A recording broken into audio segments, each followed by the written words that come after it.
extranjero de los Estados Unidos, incluyendo ser embajador estadounidense en Venezuela, y desde el 98 trabaja en Skoll and Cerna. El embajador nos va a estar acompañando durante toda la conferencia y al final va a estar con nosotros en algunas de sus dudas o inquietudes. Cada día las organizaciones criminales buscan cualquier actividad económica que permita ocultar, transformar o dar apariencia de legalidad a recursos ilícitos. En el contexto internacional se ha comprendido que toda actividad económica puede ser vulnerable al lavado de activos y que ninguna economía del mundo está libre de esta amenaza. El sector solidario ha venido incorporando prácticas que lo protejan de cualquier intento de infiltración. Hoy nos acompaña el doctor Carlos Mario Cerna. Carlos Mario Cerna Jaramillo, consultor internacional en administración y prevención de riesgos, fraudes y lavado de activos y socio de Skoll and Cerna, firma estadounidense especializada en prevención de riesgos.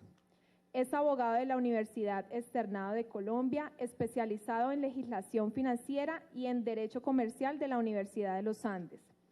Fue conjuez del Tribunal Contencioso Administrativo de Cundinamarca.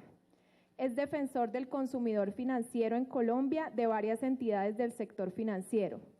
Es profesor universitario en contratación bancaria, supervisión y control. Director del curso de especialización para la prevención del blanqueo de capitales, organizado por la Fundación General de Universidad de Salamanca, España, Felaban Skoll and Cerna. Actualmente es consultor de la Oficina de las Naciones Unidas contra la Droga y el Delito, Oficina de las Naciones Unidas contra la Droga y el Delito. Fue vicepresidente de la Asociación Bancaria de Entidades Financieras de Colombia, Asobancaria, gerente jurídico del BBVA Colombia, director jurídico del Banco de la Vivienda, secretario general de la Corporación Financiera Suramericana, hoy Bancolombia, jefe de división de la Superintendencia Bancaria de Colombia, hoy Superintendencia Financiera de Colombia. Carlos Mario fue presidente y es miembro activo del Comité Latinoamericano de Derecho Bancario de Felaban.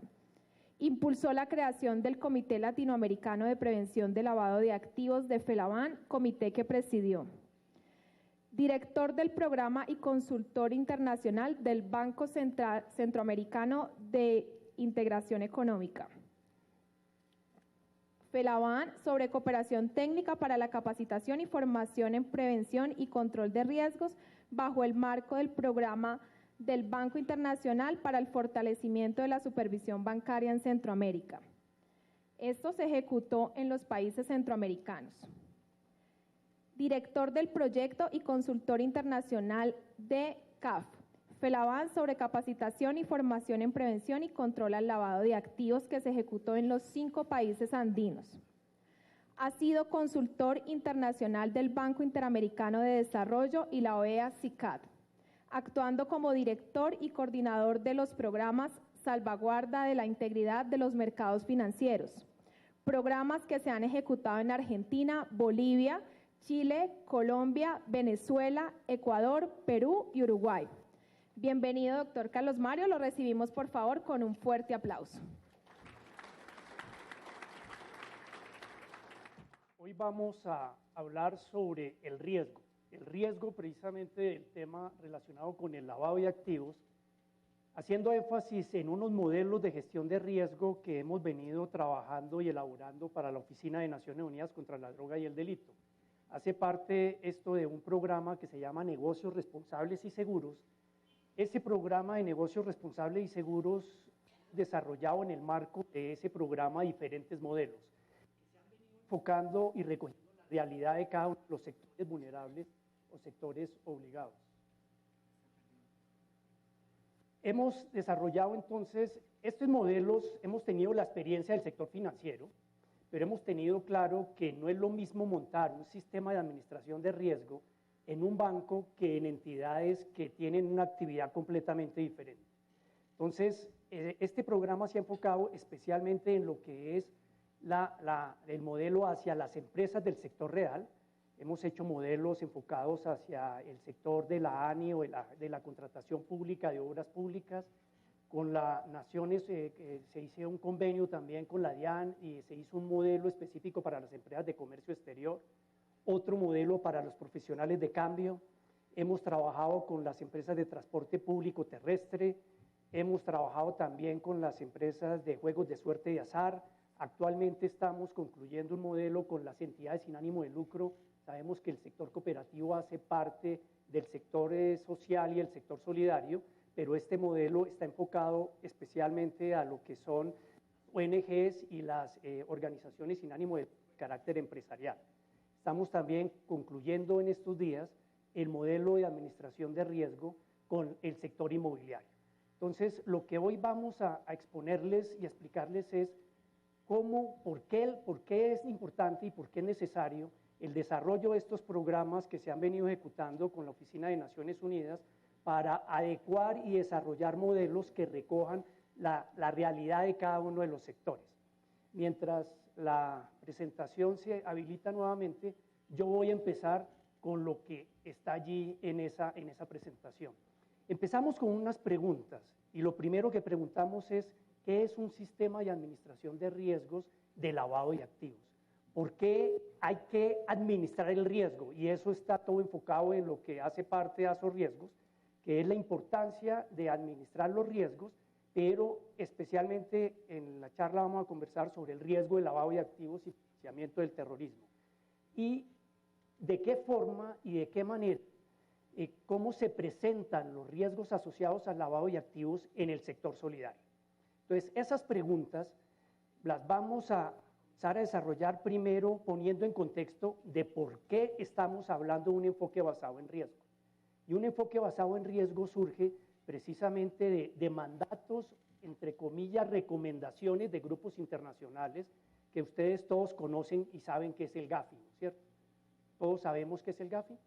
Entonces, ese grupo de acción financiera que lo que ha hecho es recoger en 40 recomendaciones las convenciones de la Oficina de las Naciones Unidas.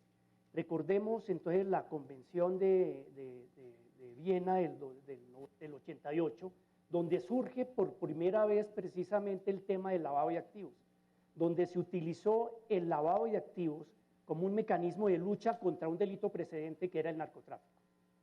Todos sabemos qué pasa y qué puede existir y la realidad de Colombia frente al tema del narcotráfico. Pero allí fue donde por primera vez se penalizó el lavado de activos y se dijo que vamos a considerar tan delincuente al que haga el narcotráfico como aquel que le ayude a recibir esos dineros, transformarlos. Pero ahí surgió otro punto clave que tiene que ver con todas estas políticas que están establecidas en las 40 recomendaciones del Gafi, que son el rol del sector privado. O sea, ¿por qué nosotros, desde el punto de vista del sector solidario, tenemos responsabilidades en la lucha precisamente contra esos delitos precedentes? Y entonces, inicialmente hablamos del sector financiero y poco a poco vamos a ver cómo esta situación se ha venido ampliando a otros sectores de la economía, incluso el sector solidario. Entonces, ahí en esta parte de que es esta parte en la que estamos mirando, allí entonces habla de la participación del sector privado y ahí es donde dicen, ¿y cuál es el rol que nosotros tenemos? Vamos a mostrar cómo desde un enfoque basado en riesgo, qué es lo que las autoridades en Colombia y en el mundo entero estarían esperando del sector solidario dentro de este marco de lucha contra el lavado de activos. Pero, ¿qué pasó después? Dijimos, el único delito que realmente debería tener toda esta estrategia de lucha es el narcotráfico y sus delitos conexos. Entonces vino el tema del terrorismo y ahí entonces ya no se habla únicamente del LA, o sea, del lavado de activos, sino el LAFT. Si ustedes ven hoy las nuevas recomendaciones del año 2012, ya no es LAFT, sino LAFT y armas de destrucción masiva. O sea, cada vez hemos visto, y es una de las cosas que Colombia incumple. Colombia en toda su estructura, frente a esas nuevas recomendaciones, hay que comenzar a trabajar en que ahora no es LAFT, sino LAFT, armas de destrucción masiva o financiación, precisamente esquemas de destrucción masiva. Y cuando hablamos de financiamiento del terrorismo, y se dijo, los grupos terroristas o las organizaciones criminales tienen un poder muy fuerte y pueden afectar países, como nos ha pasado a nosotros en Colombia, es porque tienen un poder económico muy grande. Financiar un grupo terrorista requiere de muchos recursos, entonces en las Naciones Unidas se dijo, y vino la convención de 1999, donde se dijo vamos a establecer una convención de lucha contra el financiamiento del terrorismo, y se dijo la estructura es similar, entonces vamos a coger lo que tenemos de LEA y lo vamos a unir con FT. Entonces todo lo que nosotros hacemos como sector privado de prevención, administración de riesgo de LEA, lavado de activos, también es la misma estructura de financiamiento del terrorismo. Hay unas diferencias, una cosa es el origen, otra cosa es el destino, pero en lo que tiene que ver el rol nuestro, especialmente en lo que tiene que ver con el diseño de sistemas de administración de riesgo, estaríamos haciendo una cosa similar. ¿Qué diferencia hay con el caso del año 99? Todos recordamos qué pasó en el 2001. En el 2001, con todo el ataque al Pentágono, a las Torres Gemelas, lo que estaba en las convenciones de Naciones Unidas se convirtió en una resolución del Consejo de Seguridad. ¿Qué diferencia hay entre una convención y una resolución del Consejo de Seguridad? En la convención los países voluntariamente van haciendo parte, lo aprueban esos tratados internacionales, cuando llegue a cierto nivel de aprobación se va volviendo vinculante y todos los países tendríamos que hacerlo. En el caso de la resolución del Consejo de Seguridad, es ese Consejo de Seguridad donde está Estados Unidos, Rusia, aquellos 5 o 6 países con puesto permanente y el resto nos dan un chancecito para estar de vez en cuando allí. Esa resolución del Consejo de Seguridad tiene una función principal que es precisamente preservar la paz y la seguridad en el mundo. Y esas resoluciones son vinculantes y obligatorias. O sea que desde que se expidió la resolución 1373, ya se volvió vinculante y nosotros no teníamos que esperar que haya una ley que la apruebe esos mandatos, sino que ya son obligatorias. Y por ejemplo, ahí es donde se hablan de las resoluciones del Consejo de Seguridad de Naciones Unidas. Entonces yo les pregunto a ustedes, ¿ustedes revisan cuando tienen relaciones contractuales con cualquier tipo de contrapartes, empleados, clientes, proveedores, si están revisando si tienen o están vinculando personas que tengan o estén vinculadas en esa resolución? Es obligatorio, es vinculante. La ley 1126 en Colombia ya dio unas guías y ahí, por ejemplo, esos activos tenemos que congelarlos. Entonces son elementos que también deben estar incluidos en un sistema de administración de riesgos. Luego vino el tema de delincuencia organizada año 2000 y era lógico, decíamos, ¿cómo vamos a tener todo esto? Pero es que acaso en los países, miremos Colombia, sí, tenemos problemas de narcotráfico, tenemos problemas de terrorismo y financiamiento del terrorismo, pero ¿qué otra manifestación delictiva afecta precisamente el desarrollo social y económico del país? Lo que llamamos delincuencia organizada, todo lo que son las BACRIM y cosas de ese tipo. Entonces ahí viene una lista adicional de delitos precedentes, secuestro, tráfico de armas, trata de personas, todos esos delitos que hoy que ha pasado en Colombia, vamos a ir ampliando esa lista. Hace 2, 4 semanas, un mes, se aprobó la ley anticontrabando. Entonces ya metimos un delito precedente que es contrabando. Cuando yo esté comprando computadores y esté haciendo algún tipo de adquisición y resulta que compré bienes que provienen de un delito de contrabando, ya puedo estar diciendo que puedo estar incurriendo en el delito de lavado de activos. Entonces todo esto es constante. Nosotros no podemos, y como todo sistema de riesgo, hay una etapa que van a ver que es monitoreo y nosotros tenemos que estar pendientes de todo ese tipo de cosas. Por ejemplo, en esta ley se metió a los revisores fiscales como sujetos obligados de hacer reportes a la UIAF. Todavía hay muchos revisores fiscales que no se han enterado que tienen que cumplir ahora un rol similar a lo que hacen ustedes o a lo que hace un banco. Y por último, ¿qué nos faltaba para poder decir cuál es el otro delito que afecta a Colombia? Corrupción, la Convención de Mérida. Entonces ahí donde hablamos de los PEPs, donde hablamos de todo también una forma de luchar contra el lavado, o sea, el lavado de activos es un instrumento de lucha contra esos delitos precedentes. Y realmente creo que Michael, nuestro socio, dice, donde hay muchos incendios hay buenos bomberos. Y la realidad es que Colombia, pues precisamente porque vive en un entorno de riesgo, corrupción, narcotráfico, delincuencia organizada, ¿y cómo lava dinero en estas personas? Precisamente buscando cómo realizar negocios con todos los agentes económicos. Y por eso, como se comentaba al inicio, realmente el lavado de activos no hay sector que no sea vulnerable al lavado de activos. Y todo eso se refleja en las recomendaciones del Gafi. Entonces vamos a mirar cuál es el rol del sector privado. Vamos a enfocarnos a eso desde el punto de vista del sector solidario. Esas políticas del Gafi nosotros las reunimos en estas 4 bolitas, que es prevención y detección. La que es la prevención y control, que es la prevención y control, el otro es la detección y reporte, la represión y la extinción de dominio. ¿Por qué? Porque no basta dentro de la estrategia meter preso al delincuente, sino que tenemos que ir por esos recursos y quitárselos para destinar esos recursos a los bienes o fines que cada país haya resuelto y destinado. Y ahí es donde vienen los roles. Entonces, el rol nuestro es sector privado, lo que llamamos sujetos obligados, pero está el supervisor. Entonces, la Superintendencia de Economía Solidaria tiene un rol y unas obligaciones, que es impartir las instrucciones, decir cómo se deben hacer los sistemas de riesgo, vigilar si estamos o no estamos cumpliendo, sancionarnos si no nos cumplen, y aquí es donde vamos a mirar el tema de los modelos de riesgo que vamos a explicar. Hay otro tipo de cooperación que no es solo el deber. Cuando hablamos del deber es cuál es el rol del sujeto obligado y qué significa ser sujeto obligado. Es primero prevenir sus riesgos, o sea, mantener bajo control las fuentes generadoras de riesgo para evitar que sean utilizados para lavar. Pero ahí no acaba el rol. Nosotros tenemos que cooperar con las autoridades. Estos delitos de carácter económico pasan y lo que busca el lavador es pasar desapercibido. O sea, no es el delito del homicidio, del hurto, donde uno dice aquí me roban el computador, me causaron una lesión personal o aquí hay un muerto con un cuchillo enterrado. Ahí hay un delito.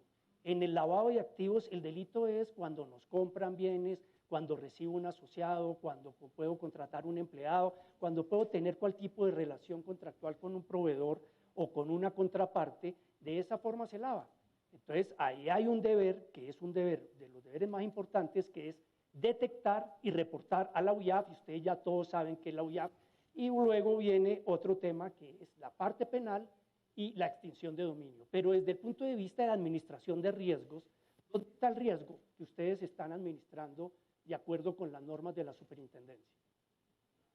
Hay riesgo aquí, hay riesgo aquí, hay riesgo aquí y hay riesgo aquí. Uno de esos riesgos es poder verse en curso de un proceso penal, que los directivos de la cooperativa digan no cumplió lo que la ley le pedía y entonces facilitó el lavado de activos y ahí hay un riesgo de lavado. O puede haber un riesgo de extinción de dominio. Bienes que adquiera la cooperativa, que si no tuvo la debida diligencia adecuada, recuerden que en las normas de extinción de dominio, la extinción de dominio es una acción real que se extingue el bien independientemente en cabeza de quien esté.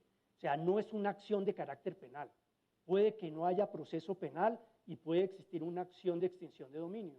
Y si ustedes hoy tienen eso y le van a iniciar, y al que van a citar es el quien tenga derechos reales sobre ese bien, a los acreedores hipotecarios, prendarios, a los propietarios, y cuando vaya ya el Estado lo único que tiene que demostrar es que ese bien es de origen ilícito o ha sido destinado a actividades ilícitas y yo tengo que demostrar una buena fe exenta de culpa. ¿Qué es buena fe exenta de culpa y cómo demuestro una buena fe exenta de culpa? Precisamente para eso también están los modelos de riesgo, que me va a servir poder mostrarle a autoridades que yo actué de acuerdo con la diligencia adecuada y que eso me permite a mí también cumplir con estos temas. Voy a pasar rápidamente con esto, pero es que es muy importante poner en contexto de qué estamos hablando. En la Oficina de Naciones Unidas contra la Droga y el Delito se han hecho unos análisis que fueron del 2011, donde se habla que el 3.6% del PIB mundial tiene actividades delictivas. O sea, imagínense todos esos recursos buscando dónde lavar. Uno de los motivos por los cuales se hizo el modelo de riesgo para la ANI es que las 4G valen 42 billones de pesos y los recursos no están aquí, los recursos están afuera. Entonces a la gente se le dice traiga recursos y los constructores no tienen recursos, van a acudir a fondos internacionales y esos fondos internacionales pueden ser también muy vulnerables para decir ¿a dónde voy a llevar estos recursos? Entonces, en todo estamos hablando del 3.6% del PIB. Hablábamos que en todos los esquemas de una política internacional que debe ser desarrollada nacionalmente por los países, esos bienes nosotros tenemos que recuperarlos. O sea, es lo que se llama aquí la tasa de interceptación. Menos del 1% es lo que en el 2011 se ha podido recuperar en los diferentes procesos de extinción, decomiso, depende de la figura que haya en cada país. En Colombia el tema es distinto. En Colombia la UIAF y el director de la UIAF dice, nosotros sí tenemos unos porcentajes mayores. Eso puede ser visto como una muy buena acción y mejor verla así, o puede ser visto que es que estamos en un país donde hay más narcotráfico, hay más corrupción, hay más violencia, hay más cosas y obviamente, y vemos cuál es la tarea entonces que tenemos grande por cumplir en esta materia. Solo para equiparar temas, o sea, es el PIB de Italia, de Brasil, 2 veces el PIB de México. ¿Qué miramos en relación con el tema colombiano? En el tema colombiano se habla de que 18 billones de pesos anuales provienen de narcotráfico. A eso súmenle corrupción, secuestro, todo ese tipo de cosas, podemos estar hablando de 40 billones de pesos anuales. ¿Cuáles son los problemas más grandes que hoy tiene Colombia? Falta de recursos que también tienen origen en tema de corrupción. O sea, el Estado necesita recursos para temas de salud, temas de educación, y entonces una de las estrategias que está enfocado en el COMPES antilavado, que toda persona que esté haciendo un modelo de riesgo tiene que mirar cuál es la política de Colombia. Y ustedes conocen y si han leído el COMPES antilavado, el documento del 2013, tomen nota, léanselo, porque cuando todos sabemos que hay algo que se vuelve un documento COMPES, ahí está la política de Colombia. Y esa política es porque también hay un requerimiento del GAFI que le dice, señores países, hagan un diagnóstico de riesgo del país, miren cómo están y qué les falta por corregir para efectos de que puedan estar desarrollando todos sus sistemas. Y ahí en esa parte, una de las estrategias claras que tiene el gobierno es, hay que ir por esos recursos. ¿Qué pasa hoy con las conversaciones de paz con las FARC? ¿Dónde está uno de los temas más complicados? ¿Y esa plata qué? Constitucionalmente, el financiamiento la extinción de dominio no tiene prescripción. O sea, siempre y eso es por decisión de la misma Corte Constitucional en Colombia, donde se dijo que la extinción de dominio no podía tener prescripción sobre la base de que todo lo que es ilícito siempre será ilícito. Podrán pasar 20, 50, 100 años y esos recursos por mandato constitucional el Estado tampoco puede cerrarle los ojos. Entonces es uno de los temas complicados que tenemos y esas platas tienen que entrar y volver a temas de reparación de víctimas o todas las cosas que podamos tener. Entonces, en pocas palabras, una de las políticas que puede tener el gobierno para evitar tener que subirnos los impuestos y estar pensando en ONGs o poner el impuesto al sector cooperativo o al sector solidario, porque cuando faltan recursos, pues subimos impuestos. Realmente aquí hay una solución a muchos de los problemas que hay si los mecanismos funcionan. O sea, si estos 3, 4%, si podemos subir esos mecanismos, será muy importante. Entonces, como estamos hablando de riesgos, vamos a ver en el ámbito internacional qué pasa con el tema de riesgos. Y el GAFI, en las recomendaciones del 2012, ahí es donde nos dice, señores países, hagan un análisis de riesgo, ya lo cumplimos, ya está en el documento COMPES. Ahí se dice cuáles son las deficiencias que hay. Le dice a los supervisores, ahora el siguiente rol, que es el de los supervisores, usted tiene que hacer una supervisión por riesgos. O sea, si hoy la Superintendencia de Economía Solidaria no tiene unos mecanismos de supervisión por riesgo, cuando venga el GAFILA del año entrante, con el Fondo Monetario a hacer la nueva evaluación de Colombia, va a calificar mal al sector, especialmente al sector supervisor.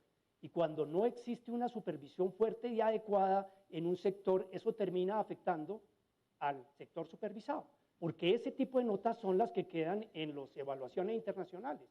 Por ejemplo, hace el año 2008, 2009, el GAFISUD, que hoy se llama GAFILAT, dijo en el sector de entidades sin ánimo de lucro hay grandes deficiencias, en el sector de inmobiliarias y todo ese tipo de cosas, vamos a mirar eso, ¿cómo se llama? Riesgo país. O sea, y riesgo país que puede ir enfocado a un sector. Entonces le dicen, usted tiene que hacer enfoque basado en riesgo. Enfoque basado en riesgo también para los supervisores, las normas, esas circulares, llámese CIPLAP, SARLAP, lo que sea, todas tienen que adecuarse a un enfoque basado en riesgos. En la Oficina de Naciones Unidas también nosotros estamos asesorando a la oficina en lo que es la actualización normativa para preparar al país en esos temas. Y nos estamos reuniendo con los supervisores. Ahí va la Superintendencia de Economía Solidaria y es una de las cosas que es otra de las deficiencias que tiene en esa evaluación. Si ustedes revisan y leen la evaluación del COMPES del año del 2013, van a encontrar que muchos de los supervisores todavía tienen grandes falencias. Pero la evaluación no solo va a ser a los supervisores, van a llegar a sentarse con los sectores obligados. O sea, van a sentarse con los supervisores. Ya no es solo las actividades financieras, sino también las actividades no profesionales no financieras o actividades económicas. El sector solidario se arrancó y dijo, los que tienen actividad financiera, pero no era suficiente.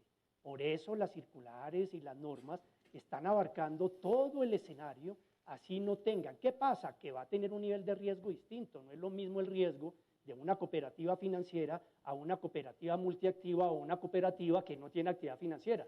Pero lo que sí está claro es que todos tienen riesgo. Y entonces van a evaluar al sector solidario, se van a reunir con las asociaciones cooperativas, esas evaluaciones como la que acaba de pasar ahorita en Costa Rica, van a ir a entidades y se van a una empresa del sector de comercio exterior, van a una empresa de transporte y comienzan a decirle ustedes qué tienen. ¿Por qué? Porque la evaluación del GAFI ahora no es normativa, se cumplió o no se cumplió, sino es de eficacia y de eficiencia. O sea, si realmente eso existe, y entonces uno de los llamados que queremos hacerles a ustedes es que se preocupen por eso. Si no lo han hecho, métanse de lleno porque el no cumplir o el hecho de que el GAFILAD y el GAFI en esas evaluaciones pueda decir que tal sector tiene deficiencias, esos son indicativos que precisamente, obligatoriamente, lo primero que tiene que haber alguien o revisar alguien para mirar el riesgo de un país es cómo ha sido evaluado en esos temas. Bueno, esto es todo con el tema de enfoque basado en riesgo. Ahora miremos entonces, pero realmente, ¿qué es el riesgo del lavado de activos? Porque si nosotros vamos a hacer un sistema de administración de riesgo, o el modelo que vamos a explicar ahora, la experiencia nos ha demostrado es que la gente no tiene claro qué es el riesgo del lavado de activos. Y uno pregunta, ¿qué es el riesgo del lavado de activos? Por ejemplo, ¿qué es el riesgo del lavado de activos? La gran mayoría dice, el riesgo de que me utilicen para lavar. Uno dice, listo, ¿pero eso qué es? Yo quisiera hacer un ejercicio rápido con ustedes sobre este punto. Precisamente el riesgo y la administración del riesgo tiene muchos riesgos. Ahí en la entrada a su riesgo hablan del riesgo de liquidez, del riesgo de crédito, del riesgo de tesorería, del riesgo de contraparte, de muchos riesgos. Y hablo de riesgo operativo, de riesgo legal. Entonces uno dice, ahora hay un nuevo riesgo que se llama lavado de activos y financiamiento del terrorismo. ¿Sí? Por ejemplo, el riesgo país. El riesgo país, ¿qué tiene que ver con el tema del lavado de activos? Acabo de mencionarlo. Un GAFI, ¿qué países de la región están en lista gris del GAFI? Panamá, Ecuador. No solo existen evaluaciones, sino evaluaciones del Departamento de Estado, el Departamento del Tesoro, de la OEA-CICAD, de organizaciones de transparencia por Transparencia Internacional, el estudio que hace Basilea y que publica de riesgo de lavado en los países. Entonces, eso es riesgo país. Riesgo país no es solo las evaluaciones que hacen de si mis bonos son AAA, BBB, y si afecta, obviamente, pues me afecta el tema crédito. Pero lo mismo pasa con riesgo país. ¿Por qué viene GAFILA el año entrante con el Fondo Monetario? ¿Qué tiene que ver el Fondo Monetario en estas cosas? ¿Qué tiene que ver el Banco Mundial en estos temas? Que ellos también miran eso, y si hay un país que no está cumpliendo con esos requerimientos, muy posiblemente no den ayudas de carácter económica, porque es la forma también como se obliga y se exige que los países cumplen con eso. Entonces, el riesgo de lavado, el riesgo país puede estar siendo afectado hasta el tema de gobernabilidad. Nosotros hemos tenido problemas de gobernabilidad en alcaldías, departamentos, e incluso desde el punto de vista de gobernabilidad del Estado. Michael trabajaba en el Departamento de Estado cuando el tema de la financiación de las campañas políticas por narcotráfico en Colombia. Todo ese tipo de cosas dio lugar a desertificaciones del país. Yo trabajaba en las bancarias desde esa época, entonces cuando Michael se retiró del Departamento de Estado nos apoyó, pero ¿qué afectaba directamente al sector financiero?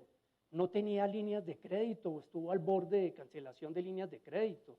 Ahí surgió el tema de las listas OFAC, mal llamadas listas Clinton. O sea, todo el tema país ¿Y Colombia será que es un país que es vulnerable a todas estas actividades delictivas? Obvio.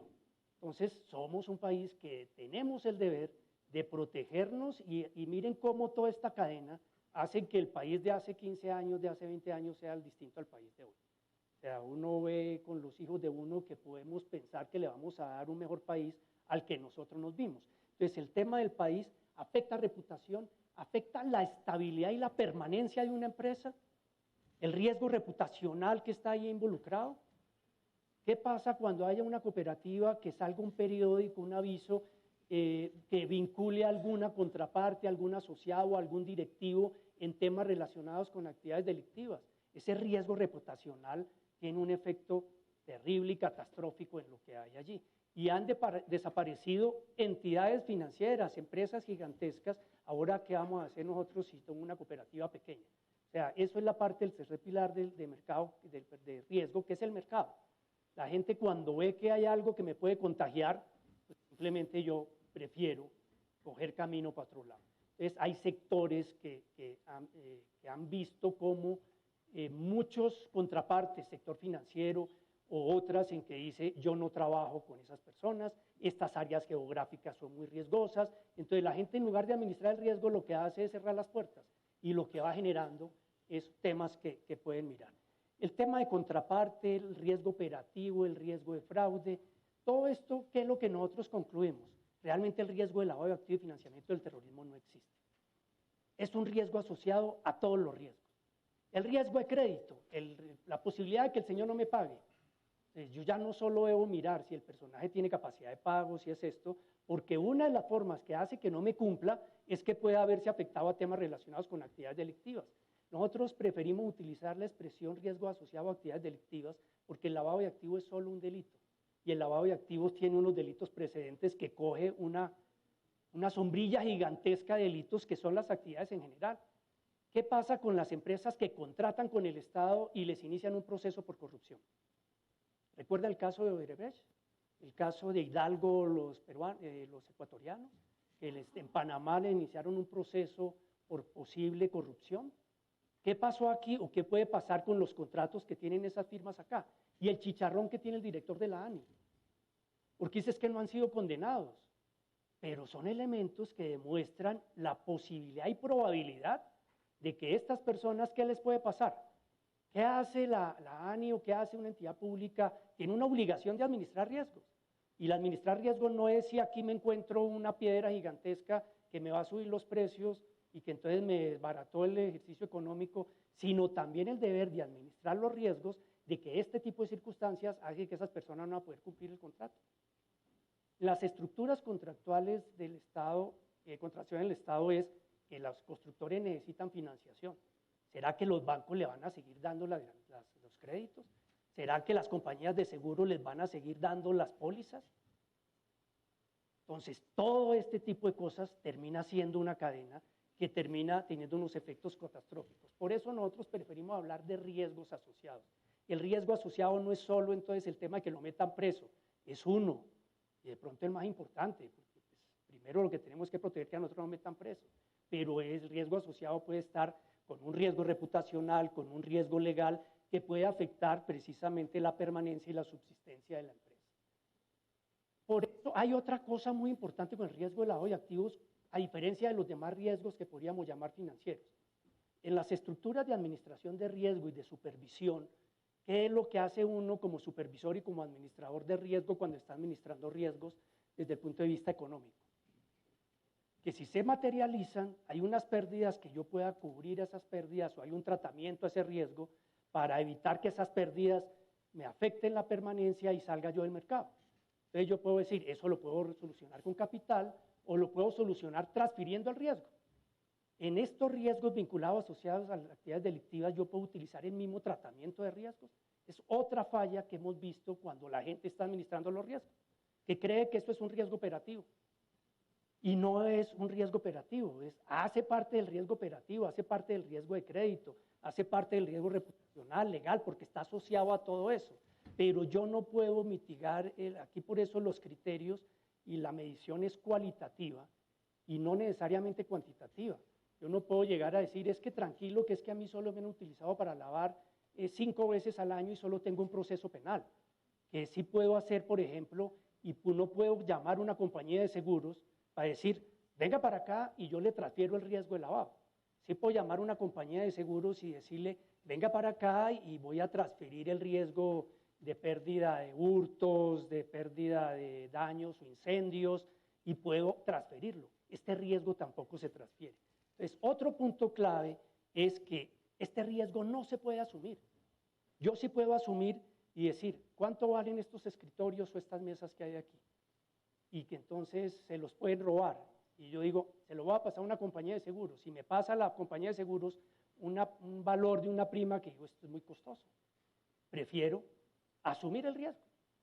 Y si se roban los escritorios, ¿qué pasó? Afecté mi patrimonio y de pronto tengo una responsabilidad frente a mis asociados, pero no frente a terceros. Y ahí es ¿por qué? Porque es otra cosa muy importante que es el bien jurídico tutelado. El bien jurídico tutelado en estas cosas es el orden socioeconómico. O sea, es todo eso y no es solo aquí. El señor de Estados Unidos, el señor de Panamá, el señor de Japón, tiene la misma responsabilidad porque estos son temas que afectan la estabilidad y la seguridad mundial. Por eso estamos hablando de grupos internacionales, por eso estamos hablando de evaluaciones y nacionalmente el bien jurídico tutelado, en este caso, es el orden socioeconómico, por lo tanto yo no puedo decir, ¿qué puede pasar? Que yo no monte ningún sistema y aquí de pronto me utilicen para lavar. Ese riesgo no es posible asumirlo. ¿Qué es lo que es viable asumirlo? Cuando lo tengo bajo un nivel de riesgo tolerable. La actividad de aviación. Entonces, ahorita miramos sobre ese punto. Entonces, yo lo que debo hacer es prevenir, detectar y reportar. O sea, yo no puedo asumir el riesgo, salvo que esté dentro de los límites de riesgo tolerable. ¿Y cuándo yo puedo decir que hay algo que está dentro del límite de riesgo tolerable? ¿Con base en qué? Si no tengo una guía o unas políticas y unos estándares de administrar riesgo. ¿La actividad de aviación es riesgosa? Y si se cae un avión, ¿qué puede pasar? Hay unos muertos. El bien jurídico tutelado en la vida. Entonces, yo como no puedo, no es como el caso de un amigo que cuando el avión comenzaba a moverse y el otro y la señora al lado estaba toda nerviosa, decía, ¿usted por qué se preocupa si este avión no es suyo? Ese es el mensaje. Aquí es lo mismo, uno dice, es que usted no puede preocuparse porque dice, es que ese escritorio es mío. Listo, cuando se roben su escritorio es ese, pero es que aquí no es su escritorio, es todo lo que implica el tema del lavado. Por eso el concepto sujeto obligado y los elementos que vamos a mirar de qué implica y por qué es necesario tener esto. Todo esto hace parte del buen gobierno corporativo, esto yo no me voy a detener, pero sí este punto me parece muy importante. Ustedes han oído hablar a nuestro fiscal, el doctor Montealegre, que dice que el señor procurador tiene el derecho de los siglos pasados y de los siglos de hace muchos años, y él habla ahora del nuevo derecho penal. Y efectivamente existe un nuevo derecho penal. Y ese nuevo derecho penal está enfocado sobre el tema de las fuentes de peligro. ¿Y esas fuentes de peligro qué es? Administrar las fuentes de peligro. Y la fuente de peligro no es solo para los sujetos obligados de lavado de activos, sino para cualquier actividad que pueda generar un peligro y causar perjuicios a terceros o a bienes jurídicos tutelados, como el tema del lavado de activos, que pueden tener un bien jurídico pluriofensivo, como dicen los penalistas. ¿Y quién es el que, y ahí es donde vienen los términos propios del mundo del riesgo? El riesgo inherente, el riesgo residual, y donde viene el tema de sectores que son vulnerables. Lo que hace la UIAF, hacer los diagnósticos de riesgo, es comenzar a decir, la actividad de oro se volvió complicada porque se está utilizando para lavar y se vuelve vulnerable. La actividad de transporte público, la aviación, la actividad tal o la actividad del sector solidario y de las entidades sin ánimo de lucro se vuelve, entonces hace un análisis de riesgo inherente. ¿Qué está diciendo cuando dicen que ustedes son sujetos obligados? Cuando dicen que hace referencia y haces una referencia al 102, estatuto orgánico, que no quiere decir que ustedes ahora sean bancos, sino que ese es el rol que ustedes tienen, y le dicen, deben adoptar medidas de control adecuadas y suficientes para evitar que sean utilizados. Entonces, nos están diciendo que estoy frente a una actividad de riesgo. Entonces, yo voluntariamente fue el que me expuse a ese riesgo, y yo tengo un deber de mitigar y controlar esas fuentes de peligro. Esto es, por ejemplo, la exposición de motivos de la ley actividad de riesgo de lavado de activos, es aquella propia de toda actividad económica que puede ser mayor o menor, correcto. Eso es un enfoque basado en riesgos.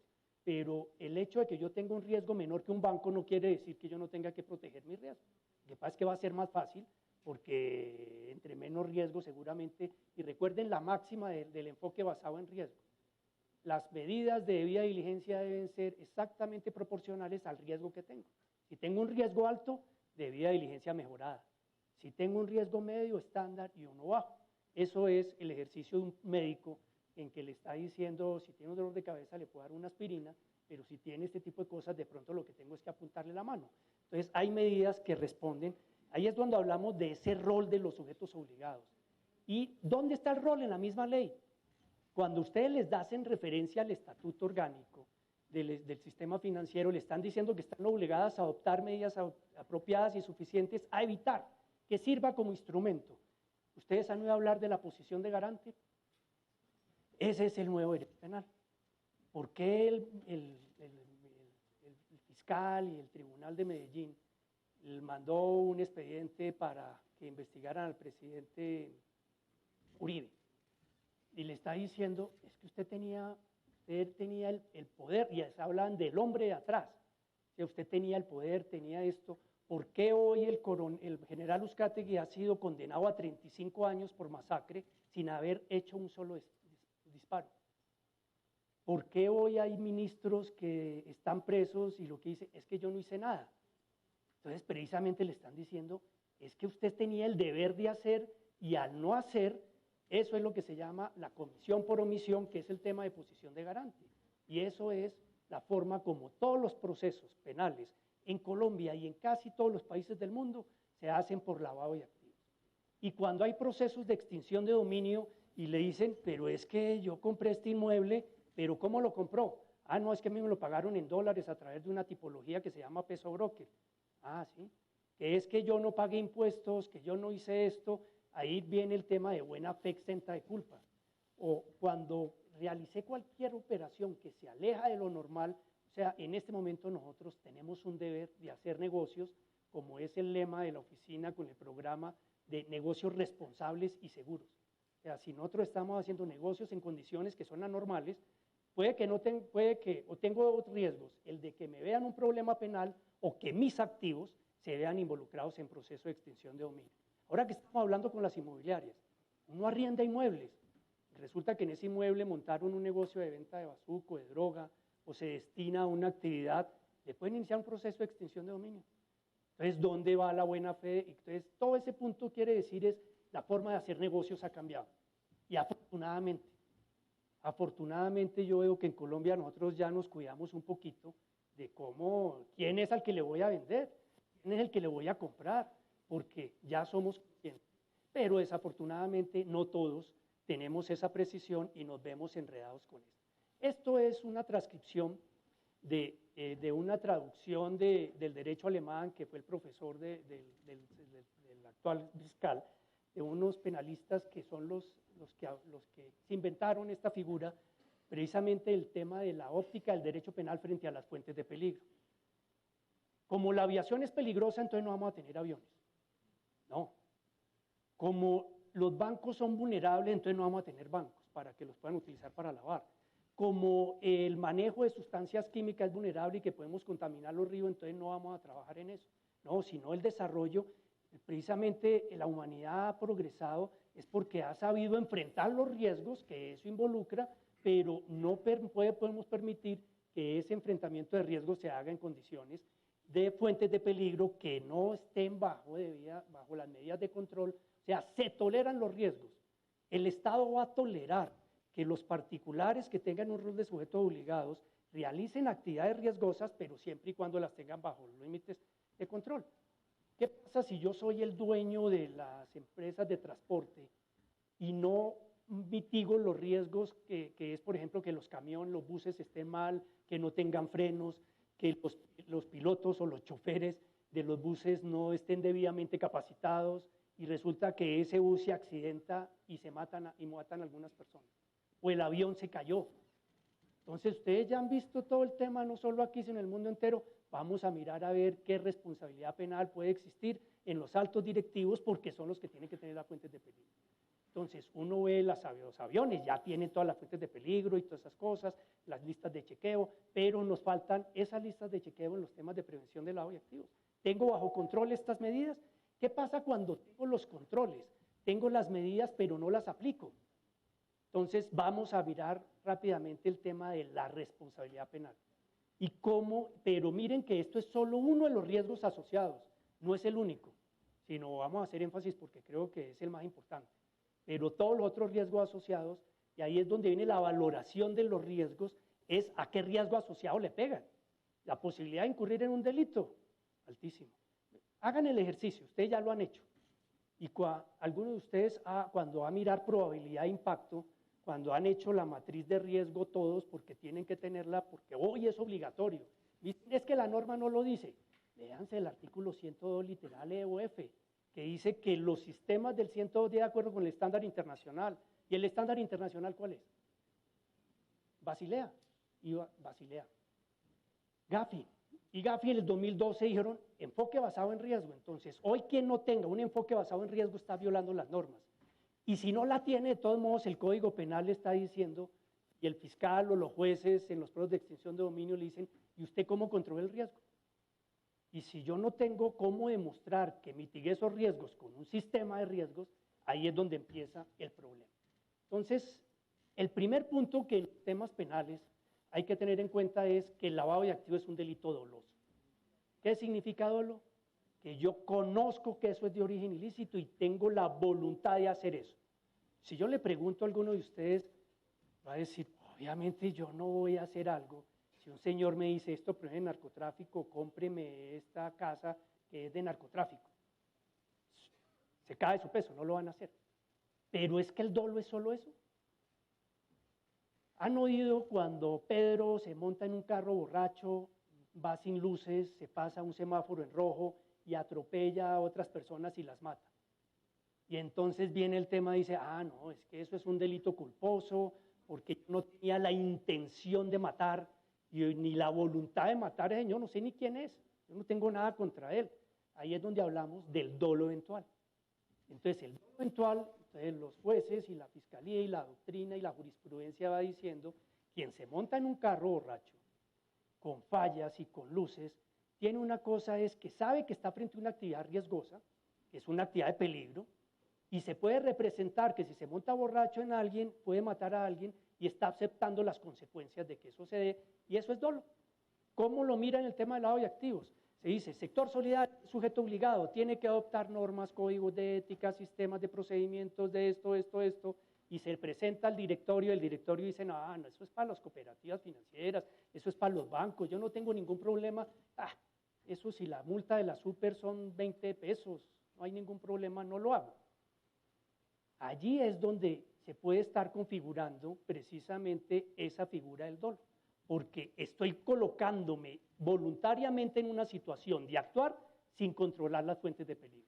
Y eso mírenlo solo para lavado. Responsabilidad civil, responsabilidad penal, responsabilidad administrativa, responsabilidad frente a los asociados o cooperados.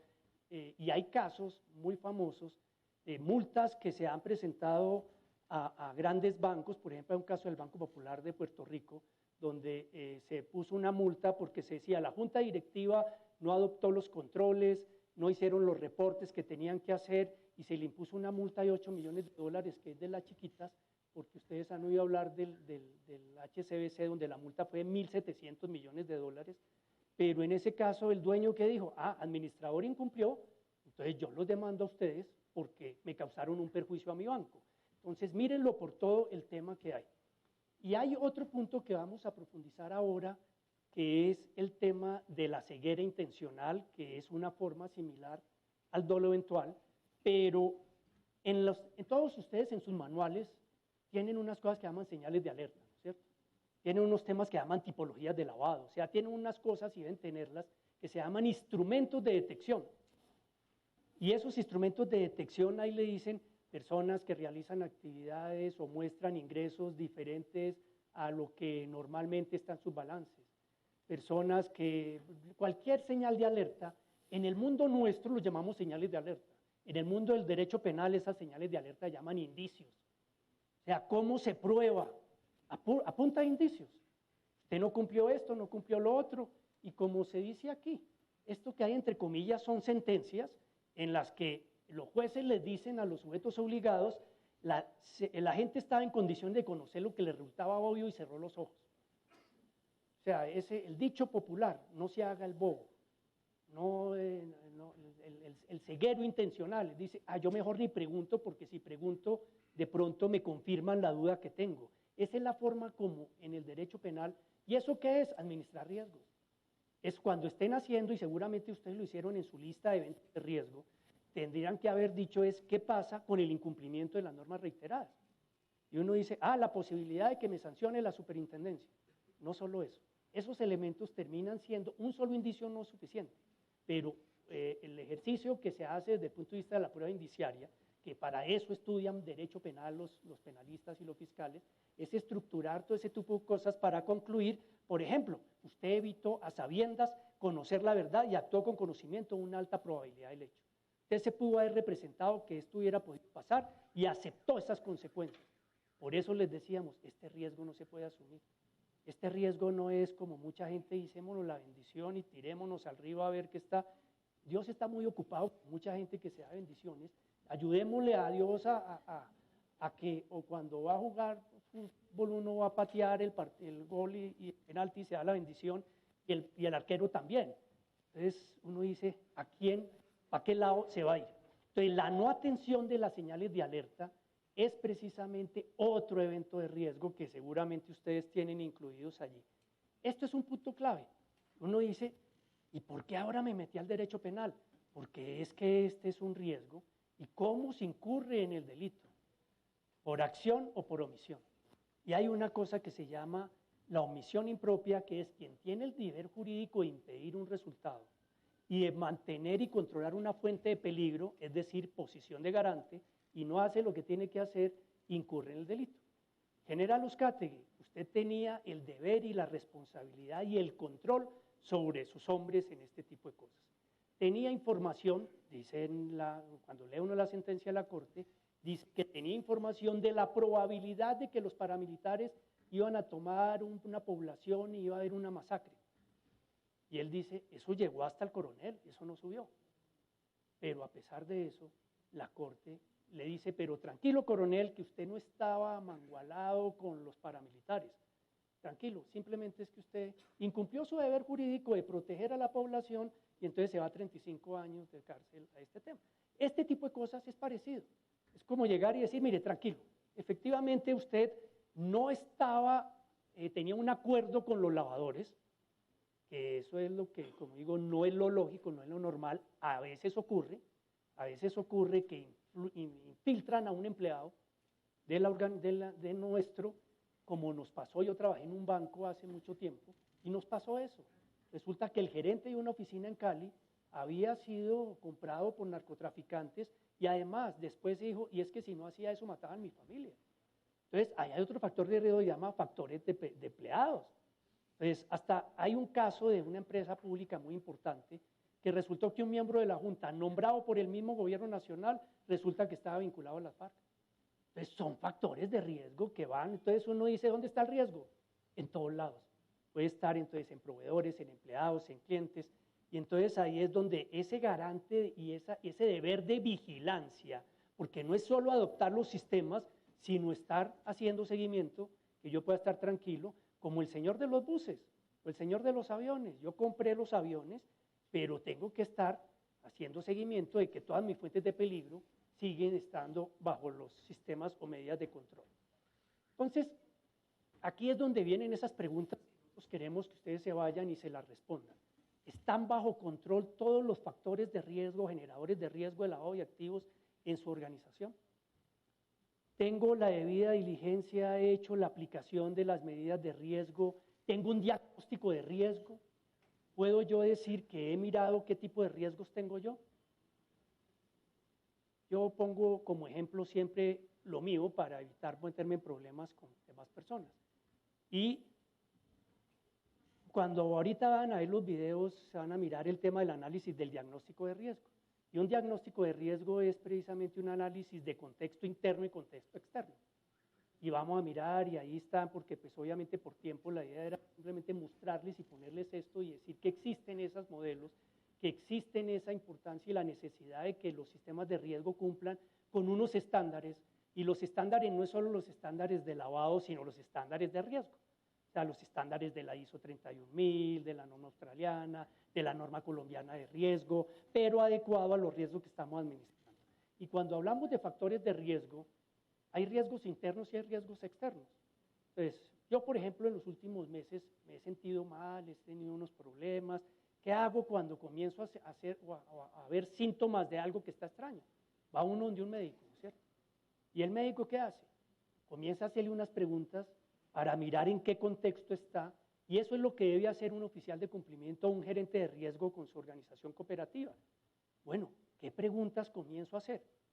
Entonces, algún tema dicen, bueno, me toma la tensión, la tengo alta. Me manda a hacer unos exámenes de sangre y tengo triglicéridos altos, el colesterol alto, y comienza a hacerme unas preguntas de mi contexto y dice, ¿y usted vive en Bogotá? Ah, vive a una altura alta. ¿Hace ejercicio? Dice, no, no hago ejercicio. ¿Qué come? Bandeja paisa cada 3 días, tal cosa. Y comienza a hacer un tema que va recibiendo y me dice, ah, ya. Y bueno, ¿y su papá? No, mi papá murió de 64 años por problemas cardíacos. Su abuelo, él murió de 55, pero alcanzó a tener 19 hijos. De esos hijos, mis tíos han muerto en promedio todos con un tema cardíaco. Conclusión del diagnóstico. Hombre, usted está en un alto nivel de riesgo. Pero porque si me voy a preguntar de otro tipo de cosas, yo digo, no, en mi familia no ha habido problemas relacionados con azúcar, por ejemplo. Tal cosa, entonces dice, tranquilo, eso no se va a morir, pero de esto sí. Entonces, ese es el examen de riesgo que uno tiene que hacer con una metodología y un sistema de riesgo, que es ese contexto interno, ese contexto externo, con base en el cual yo pueda decir, sí, yo soy riesgoso o no soy riesgoso, aquí el riesgo es mayor, ¿y qué debo hacer cuando yo detecto eso? Aplicar controles. O sea, poner y mitigar los riesgos y ponerlo a los niveles de riesgos aceptable. Entonces, con mi médico, dijeron, ahora usted va a hacer ejercicio de esto, la dieta es esto, y va a tomar esta medicina, y dentro de 6 meses volvemos y nos vemos. Entonces dicen, mi glicerio ya bajó, ya es esto, ya lo otro, o me dicen, váyase a Bogotá, váyase a vivir a tal sitio, pero hay casos en los cuales uno dice, no, pues es que yo soy cooperativo, yo tampoco voy a cerrar la cooperativa, pero entonces, bueno, entonces haga las cosas y lleve eso a los niveles de riesgo aceptables. Esa es la realidad de las cosas. Lo que pasa es que hay una cosa que yo puedo decir, y recientemente había una amiga que le acabaron de detectar cáncer, y dijo, yo no me voy a someter a ese tipo de cosas. Es su vida. Ella puede decidir sobre su vida. Pero nosotros en los temas de lavado de activos no podemos decidir sobre ese tema porque afecta a muchas otras personas. Entonces, ahí vienen esas preguntas. ¿Tienen bajo control ese tipo de riesgos debidamente controlados y mitigados? ¿Están expuestos a esos? ¿Cómo creen ustedes que las autoridades ven cuando ustedes actúan, cuando tienen una fuente de peligro al frente y actúan sin las medidas de control adecuadas? Por eso les pongo el ejemplo del vehículo. Y eso es en todo. Si yo tengo una empresa que puedo estar echando agua sucia al río, yo no puedo echarle agua sucia al río porque el problema no es solo mío, sino es de todos. Por eso insisto en estos puntos. Entonces, lo que buscamos con un sistema de riesgo es tener la seguridad razonable, porque estos son medidas de medio, no de resultado. Nadie puede decir que nuestra cooperativa o nuestra organización solidaria en el fondo mutuo no se está lavando dinero. Nadie puede decir ustedes que lo que han comprado y han vendido nunca han tenido relaciones con personas que de pronto los han utilizado para lavar. Lo que uno sí puede decir es, yo tengo la tranquilidad de que mi casa la compré en condiciones normales.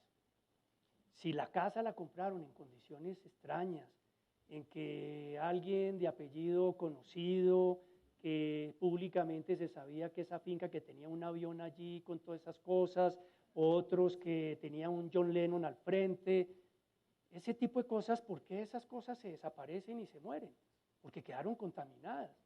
Si yo llego allá y digo, no, venga, yo le quiero comprar esta finca, y además el precio que normalmente vale 100, me dicen se la vendo en 20, ese tipo de cosas es lo que la gente no acepta.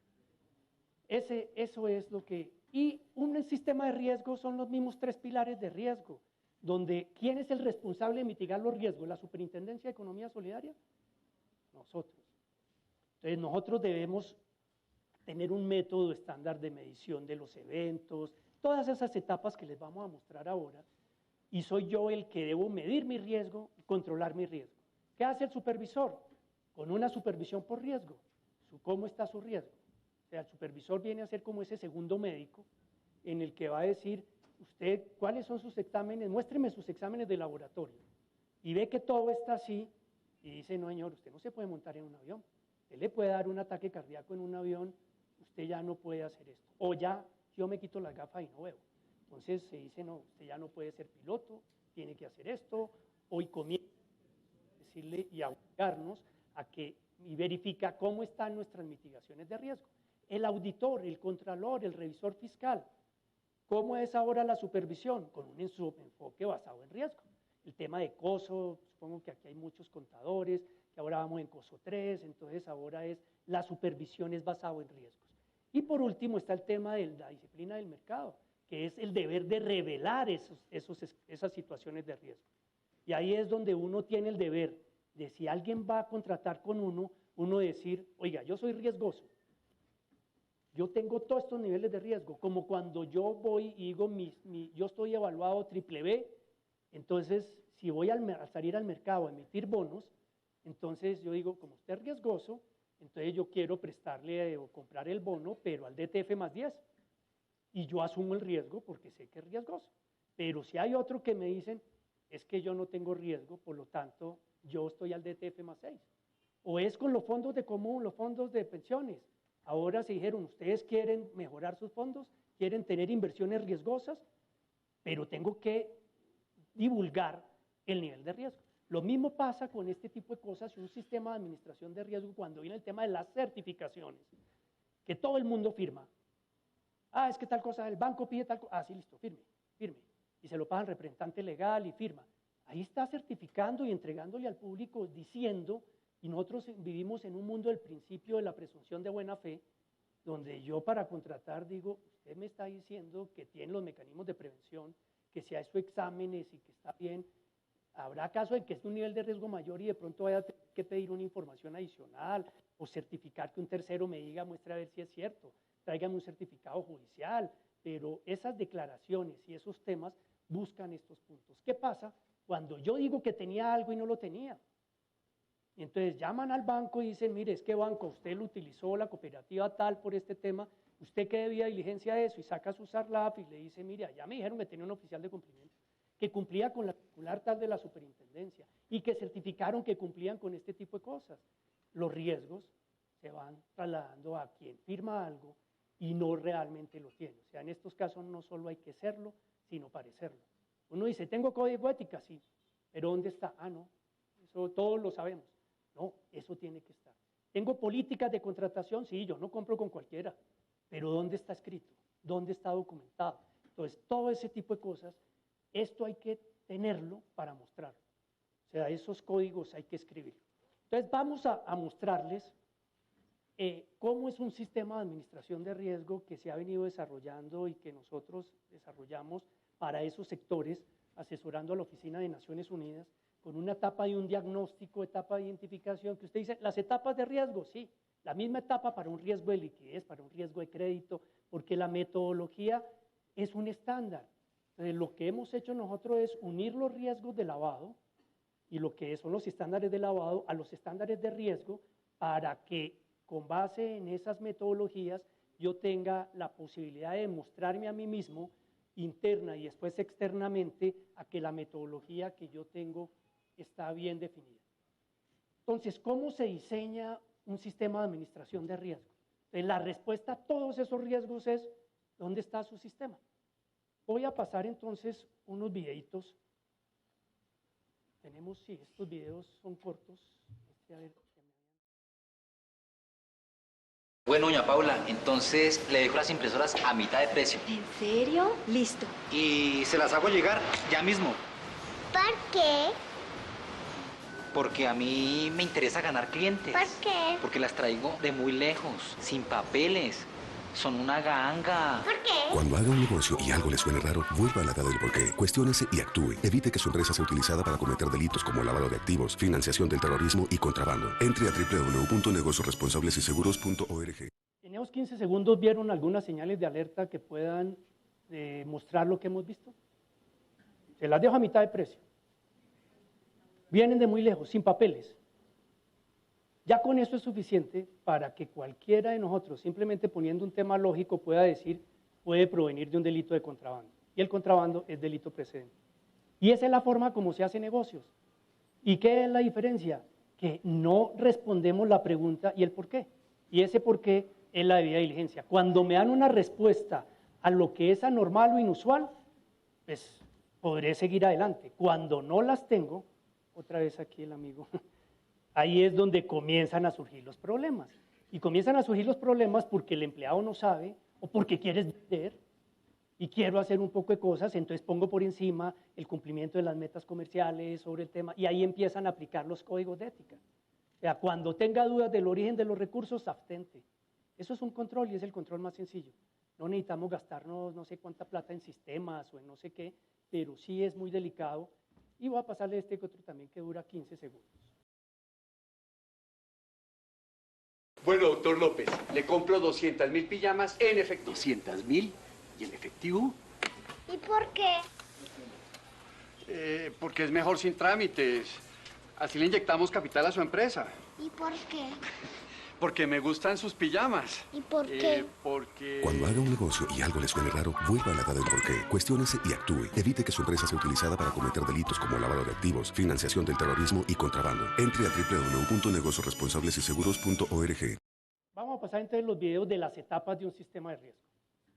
Y ahí es cómo se desarrolla cada una de esas etapas y cuáles serían los estándares, lo mínimo que uno podría estar esperando, llámeme supervisor o fiscal, auditor, revisor o presidente o director del fondo o del sector cooperativo que me digan algo, esto es lo que esperaríamos que ustedes tuvieran. Empecemos entonces con esa introducción. Estos videos duran 15 minuticos y con eso. Los negocios deben ser protegidos de diversas amenazas internas o externas, riesgos. Las organizaciones criminales pueden involucrar negocios legales en sus actividades ilícitas. Puede suceder en cualquier etapa del ciclo de vida de su empresa y con cualquier actor o proceso de su cadena de valor, sin discriminación. Esta serie de videos presentan un modelo de gestión de riesgos en 6 etapas y fueron diseñados para adoptar paso a paso medidas preventivas contra el lavado de activos en su empresa. El modelo complementa y se integra a otras medidas que ya existen en su empresa y está basado en el Estándar Internacional de Administración de Riesgos. Avancemos al siguiente video. Etapa 1. El diagnóstico.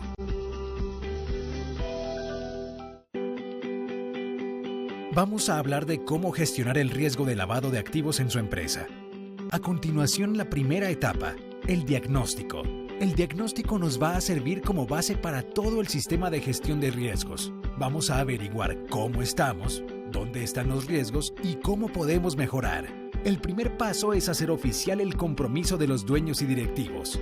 Es muy importante dejar el compromiso reflejado en documentos oficiales. El segundo paso es determinar el contexto de la empresa. Vamos a investigar y reunir toda la información que pueda servir para identificar los riesgos. Dentro de la empresa esto puede ser el direccionamiento estratégico, visión, misión, amenazas, fortalezas, debilidades, cómo funciona la empresa y quiénes están involucrados, los sistemas de control y administración existentes. Como ninguna empresa está aislada, debemos mirar hacia afuera de la empresa. Identifiquemos las leyes y normas que nos regulan, las partes interesadas. Toda esta información nos sirve para definir en el sistema de gestión los objetivos, las políticas de administración, la estructura organizacional, quién le reporta a quién, los controles internos que podríamos tener, Con esta información a la mano, pasamos al paso 3, determinar factores de riesgo. Vamos a analizar todo para descubrir dónde se pueden esconder los riesgos para su empresa. Clientes internos o externos, cualquier persona que esté vinculada con la empresa, productos, canales de distribución, áreas geográficas. Como todas las empresas son diferentes, es importante tener la mente y los ojos abiertos en el momento de analizar. En el paso 4, miramos todo lo que encontramos y nos damos cuenta de la situación general de la empresa. Si estamos vulnerables, debemos actuar con urgencia. Por otro lado, si estamos bien, es cuestión de ser más eficientes. Podemos dar por terminada la etapa 1, diagnóstico. Avancemos al siguiente video. Etapa 2, identificación de riesgos. Solo 2 comentarios. ¿Cuáles son los factores de riesgo de lavado? Contrapartes, permítanme un segundo. Contrapartes, canales, productos, áreas geográficas. ¿Quién es el que voluntariamente se expone a esos factores? Depende de lo que yo quiera hacer con mi organización. ¿Dónde trabajo? ¿Con quién trabajo? ¿Qué productos utilizo? ¿Y qué canales utilizo? Entonces, al primero que hay que proteger son a la alta dirección. O sea, esa junta directiva, esos directivos que son los que van determinando hacia dónde vamos. Cuando uno está haciendo un trabajo de estos y empieza a decir, ¿usted qué hace? ¿Con qué tal cosa? Dime con quién andas, te diré quién eres. Dime cuáles son tus contrapartes, diré tu riesgo. Entonces, ese primer punto es, y ahí primer paso, porque todo esto es una metodología de etapas, se necesita el convencimiento y la decisión de los que mandan. O sea, y al primero que hay que mostrarle, porque es que el riesgo empieza ahí. El riesgo de la no existencia de algo, al primero que van a llamar es ahí. Entonces, ahí pues, es donde vamos, con base en ese diagnóstico, ahí es donde decimos y seguimos las siguientes etapas, que ya es identificación, medición, control, seguimiento. Sigue, por favor. La etapa 2 de nuestro modelo es la identificación de riesgos. Vamos a identificar puntualmente los riesgos asociados al lavado de activos que pueden estar presentes en el funcionamiento de la empresa.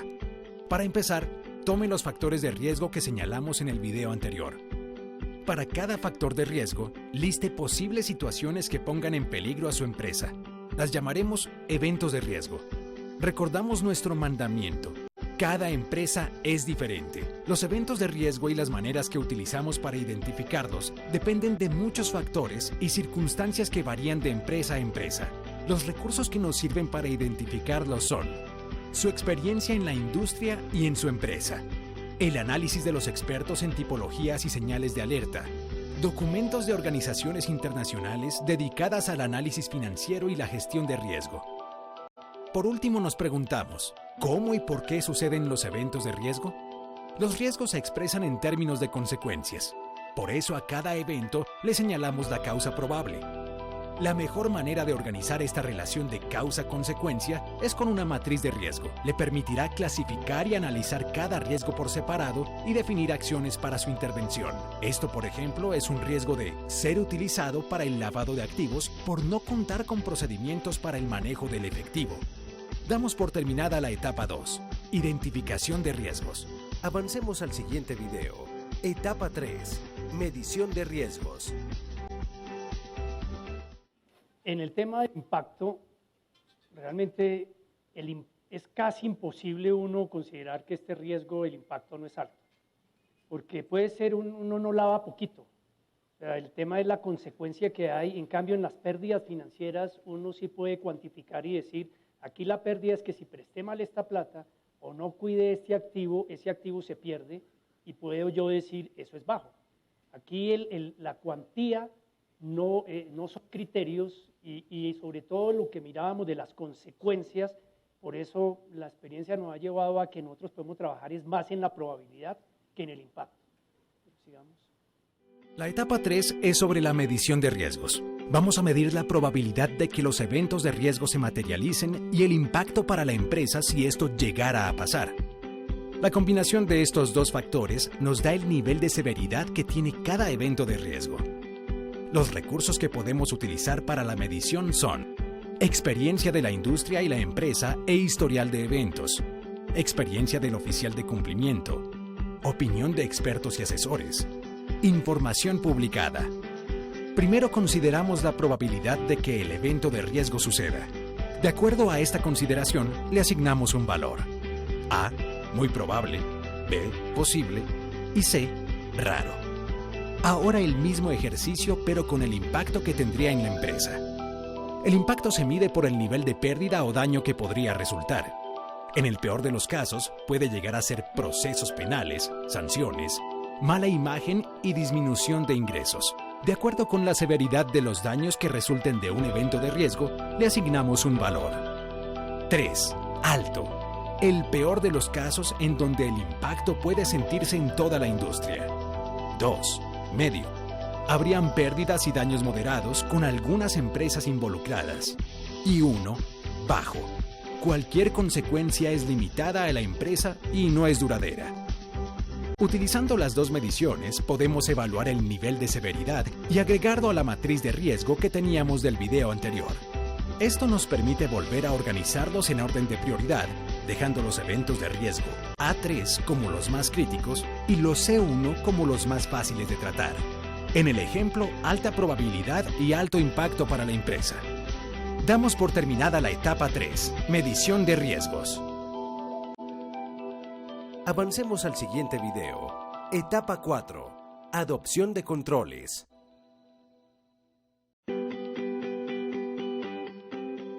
En la etapa 4 vamos a controlar eventos de riesgo y detectar actividades sospechosas. Ante cada evento de riesgo tenemos 3 opciones de tratamiento: aceptar el riesgo y solo monitorear si su nivel de severidad es bajo. Disminuir el nivel de severidad, usualmente reduciendo la posibilidad de que se materialice y solo cuando sea posible, reduciendo el impacto que tendría. Evitar el evento de riesgo, deteniendo completamente el proceso que lo habilita si vemos que lo anterior no es posible. Vamos a utilizar controles para lograr los primeros 2. Cuando evaluemos los controles nuevos y existentes, tengamos en cuenta que estos se clasifican por tipo. El preventivo disminuye la posible ocurrencia del riesgo, mientras que el detectivo es una alarma que se acciona ante una situación anormal y cumple con la cooperación con las autoridades. Forma. El control manual se realiza por una persona responsable y el automático es realizado con un software de soporte para prevenir, detectar o corregir errores. Clasificación. Para diferenciar entre los controles implementados, en desarrollo y los que no existen. Y valoración, en donde evaluamos la efectividad del control entre fuerte, moderado y débil. Veamos cómo aplicamos controles a cada evento de riesgo. El primer paso es revisar la matriz y definir el control requerido para cada evento. El segundo paso es definir la ruta para aplicar controles a la relación con cada una de las contrapartes. Tenga en cuenta la segmentación de las contrapartes por niveles de riesgo, los procedimientos para el control y el seguimiento de las operaciones de las contrapartes, la detección de operaciones inusuales. El tercer paso es aplicar un plan de tratamiento para mitigar riesgos. Para ello documentamos descripción de la acción a ejecutar, prioridad de la acción, alta, media o baja, responsable de la implementación y otro diferente para el monitoreo, fecha del monitoreo, recursos a utilizar, asignación de presupuesto, calendario de implementación, detalles del mecanismo y frecuencia de la revisión. El cuarto paso es establecer los controles detectivos que tendremos hacia las contrapartes. Para hacerlo, se debe tener amplio conocimiento de las actividades económicas de las contrapartes, así como las operaciones que realizan en otros mercados. Esto nos permite distinguir entre actividades normales y sospechosas. Se debe también conocer las tipologías de operaciones ilícitas que se pueden dar. Para ello, definimos señales de alerta para cada contraparte, utilizando la información que suministra la UIAF y otros grupos internacionales. Por último, establecemos procedimientos para el reporte de actividades sospechosas a las autoridades competentes. Este reporte también debe quedar registrado internamente. Damos por terminada la etapa 4, adopción de controles. Avancemos al siguiente video. Etapa 5. Divulgación y documentación. Realmente para nosotros vemos la más importante, la etapa del diagnóstico, que es la que nos va a decir dónde están los riesgos y No digo que las otras dos son claves, pero esta es la más importante, que es la de los controles. O sea, es la que me va a estar mostrando y demostrando que los riesgos que he identificado los tengo bajo control. Y ahí ustedes vieron los controles preventivos y los controles detectivos. ¿Recuerdan las dos bolitas? Prevención y control y detección. Entonces, si yo desarrollo unos buenos esquemas de control, estoy cumpliendo de entrada con el rol que me están solicitando. Miremos. La quinta etapa del modelo es la divulgación y documentación. La comunicación interna y externa en todos los niveles de la empresa es importante para que los involucrados entiendan las decisiones y acciones tomadas. El primer paso es documentar todas las etapas del modelo, garantizando la integridad, oportunidad, confiabilidad y disponibilidad de la información. Los responsables deben generar, custodiar y conservar los siguientes documentos: diagnóstico de riesgo de lavado de activos, manual de procedimientos de identificación, medición y control de riesgos, evidencias de la creación y el funcionamiento del modelo de gestión de riesgos, registros que evidencien la operación efectiva y la evolución de los controles, informes y reportes de y para las autoridades de control internas y externas. El segundo paso es definir procedimientos para realizar los reportes internos y externos en relación con transacciones inusuales, operaciones sospechosas, reportes de seguimiento, transacciones en efectivo, individuales o múltiples, otros exigidos por las autoridades. El tercer paso es establecer un programa de capacitación al interior de la empresa. Debe tener una periodicidad anual, ser parte del proceso de inducción para nuevos colaboradores, ser evaluado constantemente para garantizar su efectividad. Los colaboradores deben evidenciar que han leído, entendido y se han comprometido con el cumplimiento de todos los controles. El cuarto paso es la divulgación a los interesados externos. El quinto paso es establecer sanciones por incumplimiento de la aplicación de los controles. Damos por terminada la etapa 5, divulgación y documentación. Avancemos al siguiente video. Etapa 6, seguimiento y monitoreo. Esta etapa lo que garantizar es dejar evidencia de lo que tenemos. O sea, dónde está el código de ética, dónde están los controles, dónde están las matrices. Esa evidencia documental es clave, nos sirve también para cumplir con los reportes y dejar evidencia de que he hecho los reportes. Y otro punto clave es la capacitación y la divulgación interna. La capacitación, si uno no le dice a la gente qué es lo que hay que hacer, pues hay alguien que está fallando. Entonces, ¿quién es el responsable de hacer la divulgación? Y esos informes de monitoreo y seguimiento, que es la que sigue, ya esos los informes que se le están presentando a una junta directiva y a un directorio o a un representante o a los comités de riesgos respectivos de que las cosas se están haciendo. Y el otro tema es la divulgación externa, o sea, el mercado. Porque ¿para qué hacemos todo esto? No solo para protegernos nosotros, sino porque el mercado me va a ver de una forma positiva o negativa dependiendo de si lo tengo. Entonces, cuando uno ya lo tiene, ahí las cosas buenas hay que mostrarlas. Ya es cuando uno puede ir al banco y decirle, mire lo que yo tengo, puedo ir al supervisor y decir esto es lo que yo hago, puedo desde el punto de vista gremial, a través de los diferentes gremios, estar diciendo el sector se está protegiendo. Entonces, ese tema de la divulgación externa hacía referencia a ese tercer pilar que es el mercado y la importancia de uno divulgar, porque cuando uno no voy a mencionar la ciudad, pero mi esposa es de una ciudad donde en un sitio hay una cooperativa que, de hecho, quebró los bancos. Y entonces el rumor es que esa cooperativa está haciendo un poco de cosas que no sé qué, y uno dice, ¿qué es lo que puede estar pasando allí? Entonces, si yo tengo cómo demostrar que el mercado, y empiezan esos rumores a los temas, si yo tengo cómo demostrarle a esos mercados, que es a esos asociados, de que yo estoy tan protegido, igual que el banco, igual que los mismos competidores, pues es una forma de poder enfrentar esos riesgos que se pueden dar.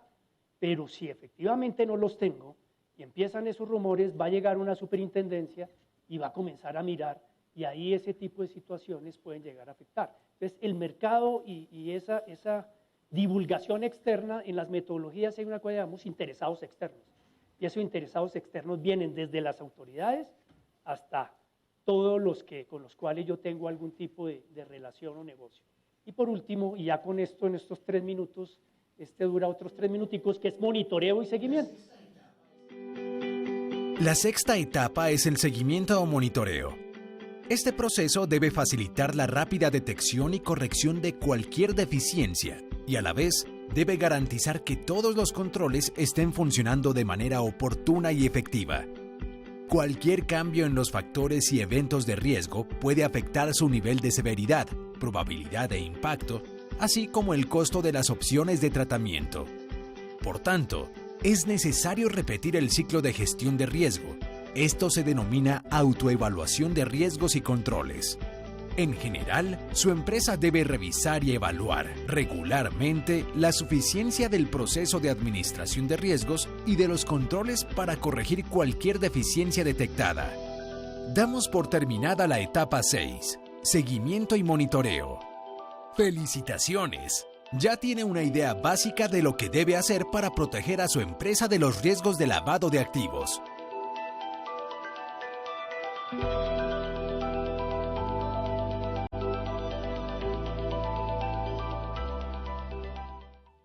¿Quién sería el responsable de la etapa de monitoreo y seguimiento? ¿La auditoría? ¿La fiscal? ¿O el monitoreo y seguimiento, cómo llamar el tema del control interno y de los esquemas de control en general? Hay muchos instrumentos. Uno es la revisoría fiscal, que en teoría son los voceros de los accionistas, que en el caso de ustedes pues pueden existir revisores fiscales o auditores externos. Uno es el auditor, pero el auditor es un instrumento ¿de quién? ¿Quién es el responsable del control interno en cualquier tipo de organización, sea solidaria, sea una sociedad comercial? Es la dirección, o sea, llámese gerencia o llámese junta directiva. Simplemente yo requiero de unos instrumentos de alguien que esté mirando y me esté informando. Entonces, porque no basta con que yo monte los controles, sino tengo que demostrar que se está haciendo seguimiento y control. Ese seguimiento, pero ahí son ellos. Ahí es donde hablamos nosotros de los gestores de riesgo. ¿Quién es el responsable del modelo y de la prevención del riesgo de lavado de activos? Muchos dicen el oficial de cumplimiento. Realmente los riesgos, puede uno decir, cuando hago la identificación de los factores de riesgo, en lavado de activos siempre ha habido una máxima que surgió desde el principio y sigue siendo válida, que es ¿cuál? ¿Cuál es la máxima en que uno dice, qué es lo que usted tiene que hacer para prevenir el lavado de activos? Y era lo que siempre se decía. La política, y cuando hablamos de políticas, de códigos de ética, son políticas y códigos de ética que vayan enfocadas a el riesgo que voy a manejar. Y entonces el primer punto es, conoce a tu cliente, ¿cierto? Esa es la máxima que siempre hemos tenido. ¿Qué es lo que ha pasado? Porque con eso empezamos con los bancos. Y entonces decíamos, no, es que el riesgo está en los clientes. Claro, los clientes de captación, de colocación, pero ya no nos demoramos mucho tiempo para decir, no están solo ahí. Cuando trasladamos esto a un sector distinto, llámese sector real o sector cooperativo, lo primero que uno dice, ¿ustedes tienen clientes? Dice, no, yo no tengo clientes. Yo tengo asociados, tengo cooperados. O me voy para un sector industrial y dice, yo tengo clientes, pero de pronto el riesgo más grande está en los proveedores. Entonces, por eso ya nosotros no hablamos de clientes, sino de contrapartes. Y viene la segmentación de contrapartes. Entonces, y cada contraparte, ¿qué hace una empresa? O una entidad sin ánimo de lucro, o una persona natural, o una persona jurídica, o una entidad del sector solidario. Operar, negociar, contratar. Y ahí es donde porque si yo no hago nada y no opero, pues ¿qué riesgo tengo? Nada. Pero cuando opero, ¿y opero cuándo? Cuando contrato un empleado. Entonces, el riesgo, el factor de riesgo son los empleados. Hay una matriz de riesgo de empleados, cuáles son los eventos de riesgo, que contrate un empleado que esté en listas de control o listas restrictivas. ¿Cuántas empresas se han visto problema y la han incluido en esas listas OFAC porque tiene un representante legal o viceversa, que es el riesgo visto desde los empleados? Porque en ocasiones dice, no, el riesgo es de allá, no, el riesgo es también de nosotros. Yo siempre comento el caso del novio de la hija de un amigo, que fui a mi oficina a decirle, mire, Carlos Mario, ayúdeme a buscar trabajo en el sector financiero, esto y esto. cuando yo veía la hoja de vida del muchacho, hablaba no sé cuántos idiomas, experto en todas las cosas, y le dije, pero está más preparado que un yogur. Y dice, lo que pasa es que sí ve que hay un vacío allí. Y le dije, sí, ¿qué pasa? No, es que trabaja en Interbolsa. Entonces, y era alguien que no tenía un nivel o un cargo. Pues también ha habido muchos casos, por ejemplo, a la señora de los tintos de los Rodríguez Orejuela estaba en la lista OFAC. Y cuando hemos tenido la posibilidad de hablar personas de OFAC, y tengo una relación de confianza hasta decirle, oiga, ustedes sí es el colmo, ¿cómo ponen a esta señora ahí? Dice, Carlos Mario, no hable sin saber. Y yo digo, pues ¿cómo? Y me dijo, esa señora tiene en su cabeza no sé cuántos inmuebles y es la señora de los tintos. Entonces, o le falsificaron la firma, pero ¿cuántos contadores, auditores que han trabajado en determinadas empresas, después su mundo laboral completamente se acaba? Entonces, el riesgo no es solo que yo mire el factor de aquí, sino también como empleado, como vinculado a una organización. Si yo veo cosas de mis amigos, de mis vecinos, que comienzan a hacer temas de eso, me debe preocupar. Y entonces vienen los temas de señales de alerta y las responsabilidades del riesgo de personal. Entonces es lo que llamamos los gestores de riesgo. Y muy seguramente el primero será el gerente de recursos humanos, que debe tener unas políticas, pero luego cada uno de nosotros como jefe, luego como compañero. Entonces hay unos roles. Si es en proveedores, hay alguien en un área y un responsable de proveedores. Entonces, ese señor es el gestor de riesgo, no es el oficial de cumplimiento. No, el de riesgo es o el de los clientes o el que vincula y hay una vicepresidencia, una dirección, el cargo. El riesgo está allá. El del auditor que no cumple, también el riesgo está ahí. O el del oficial de cumplimiento que no sabe y no tiene cómo apoyar y preparar a todos, porque eso es el oficial de cumplimiento. El oficial de cumplimiento es como los gerentes de riesgo en cualquier institución, que saben de metodologías, que se las entregan, pero el que sabe las señales de alerta de contratación es el de recursos físicos o como se llame, o el de contratación, es el que puede decir esto es normal, esto es anormal, me están vendiendo cosas más baratas de lo que es, que no puedo volver a contar cosas baratas, claro que sí. Lo que pasa es que tiene que haber una respuesta al por qué. Y si hay una respuesta al por qué, hago la operación. Pero ya no puedo tener como política, voy a comprar lo que esté más barato en el mercado. Porque es una tipología de lavar y es una señal de alerta. Y el no tener en cuenta las tipologías de señales de alerta deben ser interpretadas de una forma que es como lo que acabamos de mencionar. Entonces, el monitoreo está en todos lados.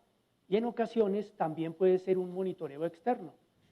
Hay casos en los que no es que uno lo pide, sino contraparte se lo pide. Nosotros hemos trabajado para muchas firmas estadounidenses que nos han dicho y que dicen, yo banco latinoamericano, quiero tener una línea de crédito en el Citibank de Nueva York. Y le dicen, muy bien, usted me certifica todo eso, pero no me basta porque es que usted es un banco colombiano o un banco panameño que está en la lista X. Entonces yo necesito que haya un tercero que yo nombro, o sea, yo banco norteamericano, para que me haga una auditoría y me verifique que eso es. Entonces, a esto le decía que hay casos en los cuales del nivel, pero eso no lo necesito hacer con todo el mundo. Habrá casos en los cuales ustedes podrán decir, yo voy a pedir una certificación y muy seguramente habrá casos y situaciones, no sé si les haya ocurrido, en el que que el oficial de cumplimiento del banco vaya y los visite y empieza a preguntarles y decirles qué tiene, qué no tiene. Ah, muchas gracias. El señor está dejando nota de todo lo que vio. Y puede llegar al día siguiente una carta diciendo, mire, qué pena, que no es política del banco, en este momento no sé qué más cosas o no sé qué, y cerrar una cuenta. O puede llegar y decir, listo, perfecto, hemos cubierto ese monitoreo. Entonces el monitoreo no es solo hacia adentro, sino es hacia afuera. ¿Alguna pregunta, alguna inquietud? Lo que pretendíamos con esta charla, que era la misma que habíamos tenido en Panamá y nos pidieron repetirla, era sobre todo mostrar la importancia del enfoque basado en riesgo. ¿Y cuál es el enfoque basado en riesgo? Esto no es solo para nosotros. La UIAF la van a mirar, al gobierno lo van a mirar. Hicieron lo mismo, un diagnóstico. Comenzó a mirar dónde fallo, dónde tengo estas deficiencias, tengo problemas en el sector público es otra de las deficiencias. Léanse el COMPES antilavado. En el COMPES antilavado, y uno tiene que preocuparse, si yo estoy en el sector cooperativo y observo que hay deficiencias de supervisión, yo tengo que sentarme con el supervisor y trabajar conjuntamente con ellos, porque es que el sector lo protegen ambos. ¿Cuál es la función misional de un supervisor? Proteger el sector, impulsarlo, que el sector cooperativo no se vea estigmatizado por un tema o que me dificulten operaciones. Este tipo de cosas hace parte de ese tema. Los supervisores tienen que estar cumpliendo lo mismo. Entonces todos hacemos parte y sobre todo recuerden que nos van a evaluar el año entrante. Entonces tenemos que hacer nosotros primero una autoevaluación del sector para saber si estamos listos para responder a esas preguntas. Sí, dime. En el sentido de lo que usted mencionaba, lo que vive el país y puede vivir en adelante con esa justicia transicional, ¿cómo identificar todas esas circunstancias de manejo de recursos de personas que pudieron haber estado involucrados en asuntos ilícitos? Ese es un tema complejo. ¿Qué piensa usted que conoce con mucha experticia todos estos temas? Sí, mira, en el modelo que estamos trabajando estamos con la entidad sin ánimo de lucro y esa inquietud les inquieta fuertemente porque precisamente uno de los roles de las organizaciones, y pueden tener un rol importante en el tema de posconflicto, es apoyar a lo que es un proceso de reinsertación. Y en ese proceso, y eso ya pasó, o sea, ya lo vivimos por ejemplo, con el tema de los paramilitares, donde si usted pasaba por una lista X, encontraba personajes que estaban, o por ejemplo me decían, está preso, y le decía, es que hacer enfoque de riesgo, de análisis de riesgo, no es solo mirar los antecedentes, es un factor, pero hay que mirar es el producto y el proceso que se está. Entonces, ya ha habido casos que está con el tema ¿cómo se llama este programa del gobierno, precisamente de enfoque de recursos y de llevar recursos y auxilios. Allí, por ejemplo, ya esos temas a nivel de los mismos supervisores en entidades financieras, se dice, va a abrir una cuenta, pero el recurso, ¿de dónde viene? O sea, ¿qué es lavar dinero? Es dar dar apariencia de legalidad a un recurso que viene de origen lícito. La gran mayoría de programas que va a ocurrir con este tipo de cosas, las fuentes de los recursos van a ser lícitas. O es del Estado, o es apoyo internacional. El tema es cuando uno dice, voy a entregárselo a estas personas. Entonces, el producto, por ejemplo, que se tienen y que en muchos casos está, y hay bancos que ya están metidos en el tema, es donde le dicen, yo ya le voy a dar una tarjeta a usted para que reciba los subsidios. Y abren unas cuentas que son cuentas específicas para eso, que si ya se hace un control y uno dice, el único recurso que estoy recibiendo es del Estado, ese producto no es vulnerable para lavar. ¿Y qué significa? Que tiene unos antecedentes, pero esas personas son menos riesgosas que de pronto personas que hoy yo no sé qué están haciendo porque yo ya tengo identificado ese primer punto. Esa situación ya está incluida, lo hemos visto, lo hemos analizado en esas mesas técnicas a nivel de gobierno, porque la gente dice, por ejemplo, con el tema de empleados, dicen, yo puedo contratar una persona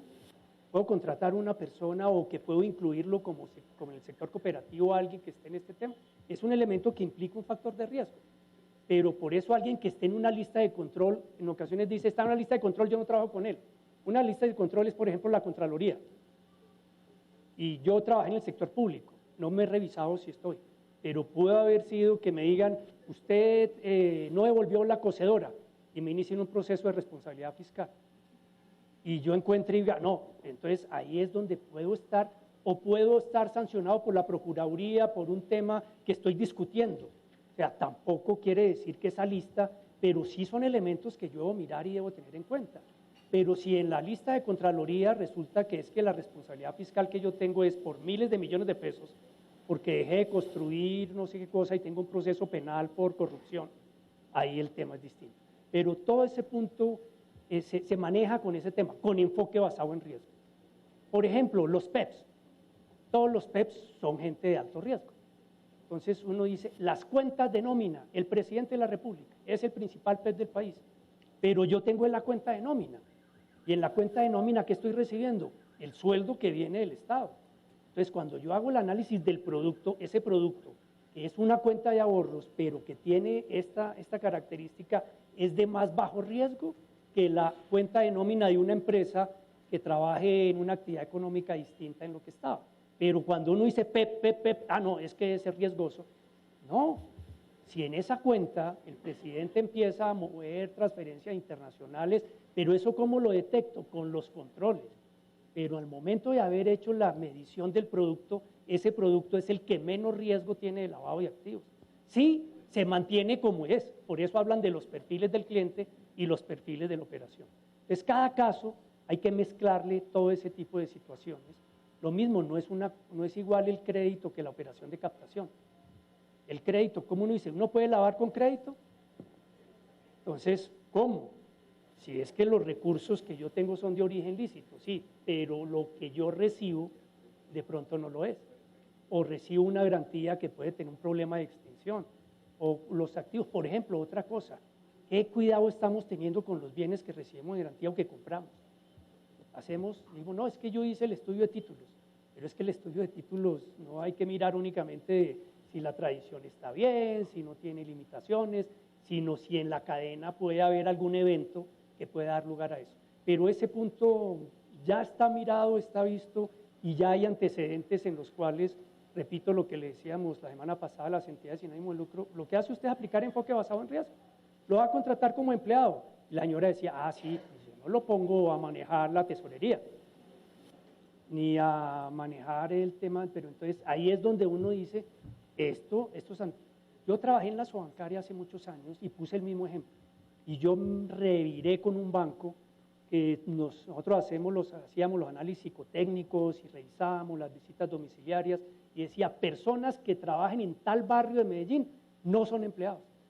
Y uno decía, oiga, pero esto viola los derechos, pero eso es cuando uno le da una explicación y dice, mire, es que el cargo para que lo estoy contratando, tienen un cargo de un manejo delicado con información, son cajeros que manejan esto, un cajero puede entrar y puede ver cuánta plata tienes tú, la dirección, todo ese tipo de cosas. Entonces hay unos temas donde la administración del riesgo hace que efectivamente eso sea así. Y yo digo, no, para otros cargos obviamente ahí sí los tengo, pero estoy hablando de unas situaciones en las que efectivamente eso generaba. Entonces lo que quiero decir con ese punto es cómo sí puede haber circunstancias en las que yo pueda decir no, y es más, mi deber es ese. O sea, yo no puedo nombrar como gerente a administrar un tema delicado, y eso es en qué parte está, en la evaluación del proceso de riesgo de empleados.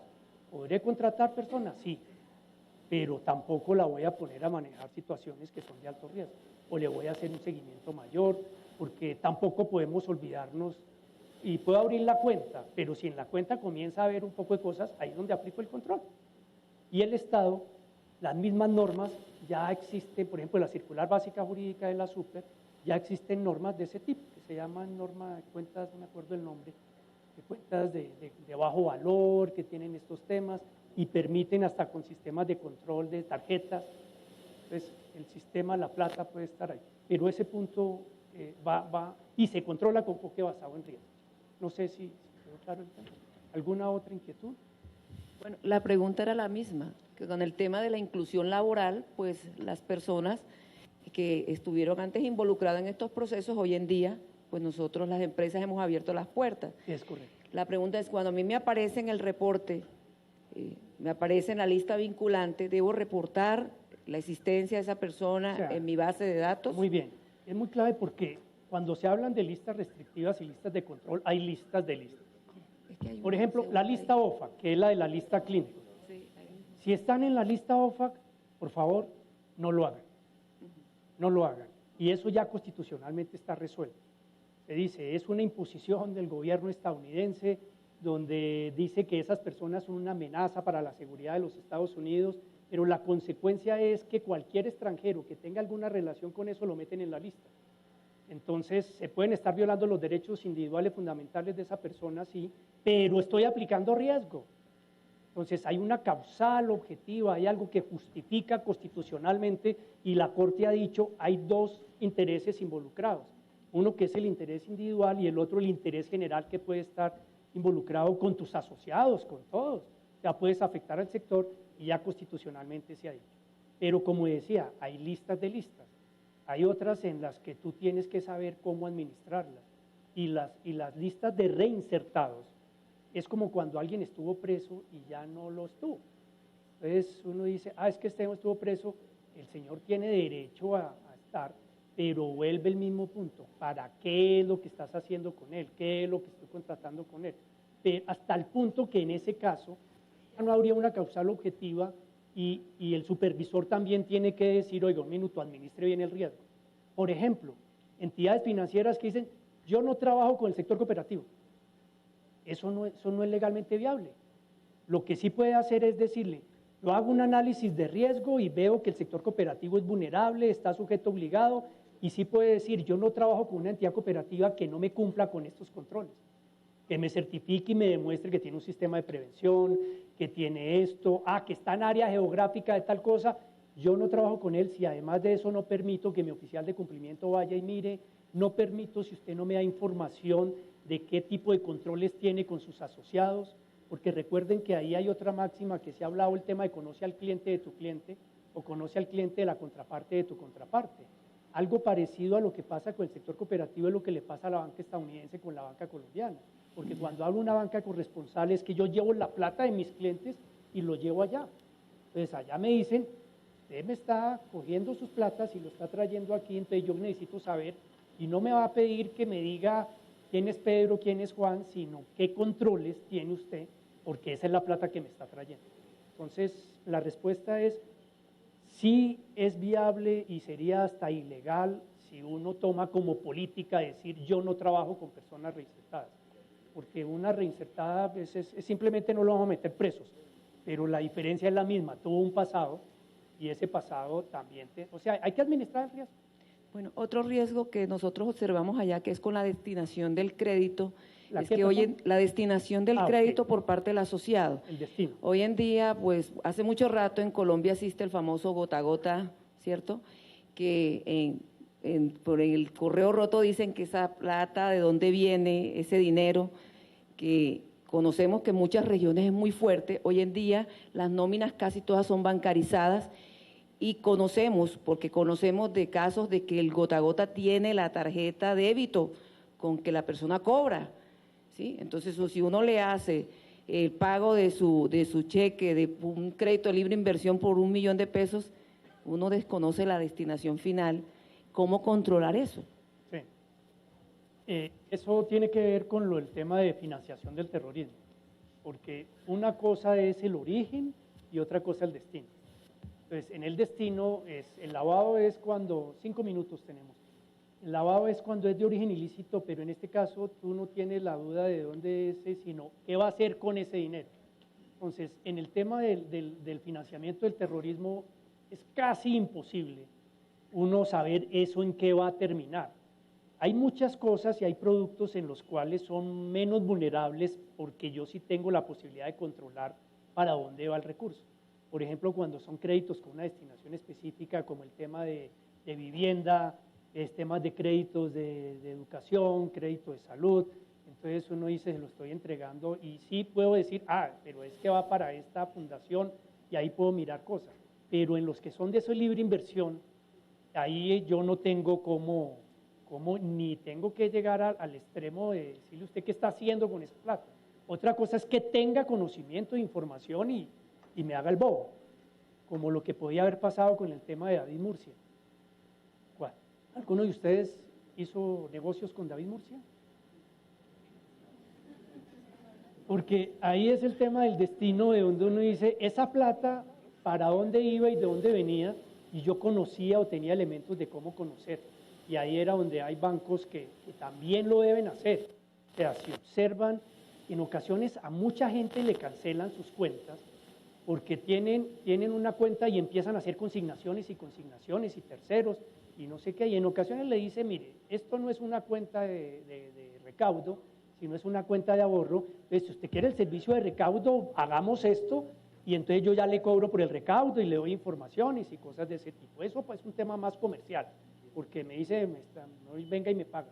Pero en muchos casos es donde comienza a haber movimientos anormales, donde comienza uno a decir quién le paga lo otro, y si un banco tiene información de que hay alguien que está realizando operaciones de gota a gota y está haciendo ese tipo de cosas, debería tener la obligación de reportar.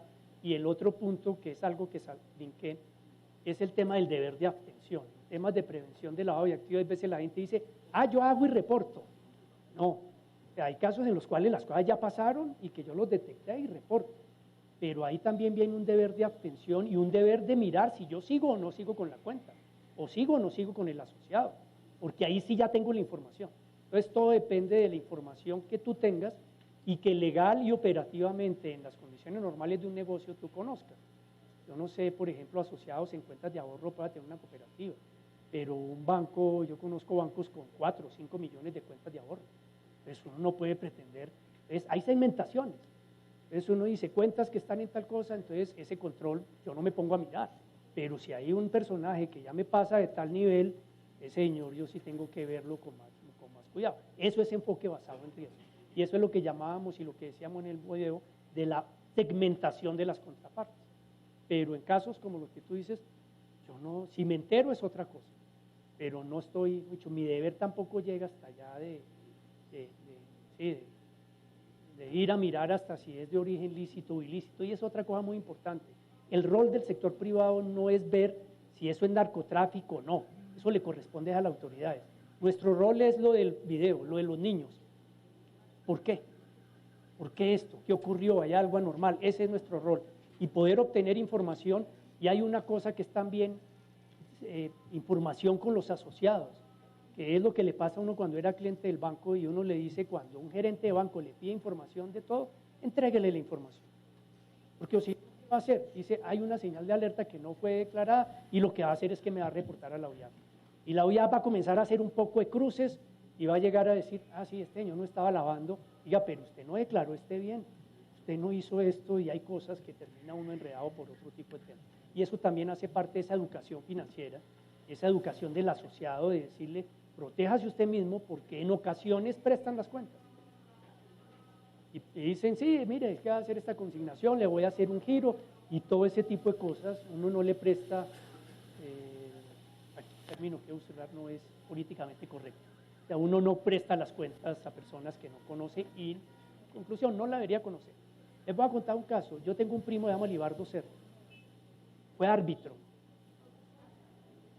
Sí, nos vamos. Libardo Serna prestó su cuenta en el Medellín y era el director, era el gerente técnico. Y resulta que en ese caso hubo un proceso de lavado de activos contra el Medellín y estuvo preso un tiempo mientras mostraba que en su cuenta no entraron recursos. Bueno, listo, creo que con este tema concluimos. La última pregunta, que tenemos un almuerzo y nos tenemos que volar, me da pena con ustedes, pero dime. Nosotros hemos identificado que el sector financiero normalmente maneja unas listas de casos de suplantación, casos de fraudes, como unas listas internas que ellos se comparten de alguna manera. No sé si Azorriesgo o el sector solidario tenga estas listas y dónde se puedan consultar. No sabría decirte, no conozco. Lo único que te puedo decir es, hay unas listas negras, que toda lista negra hay que tener cuidado con la protección de los derechos de habeas data y cosas de ese tipo, y sobre todo si hay intercambio de información. Pero no sabría decirte, no conozco internamente a Azorriesgo, de pronto ahorita Adriana podría dar algún dato de ese tema, o el sector cooperativo, no sé, no sabría. Bueno, entonces muchas gracias, muy amables, qué pena.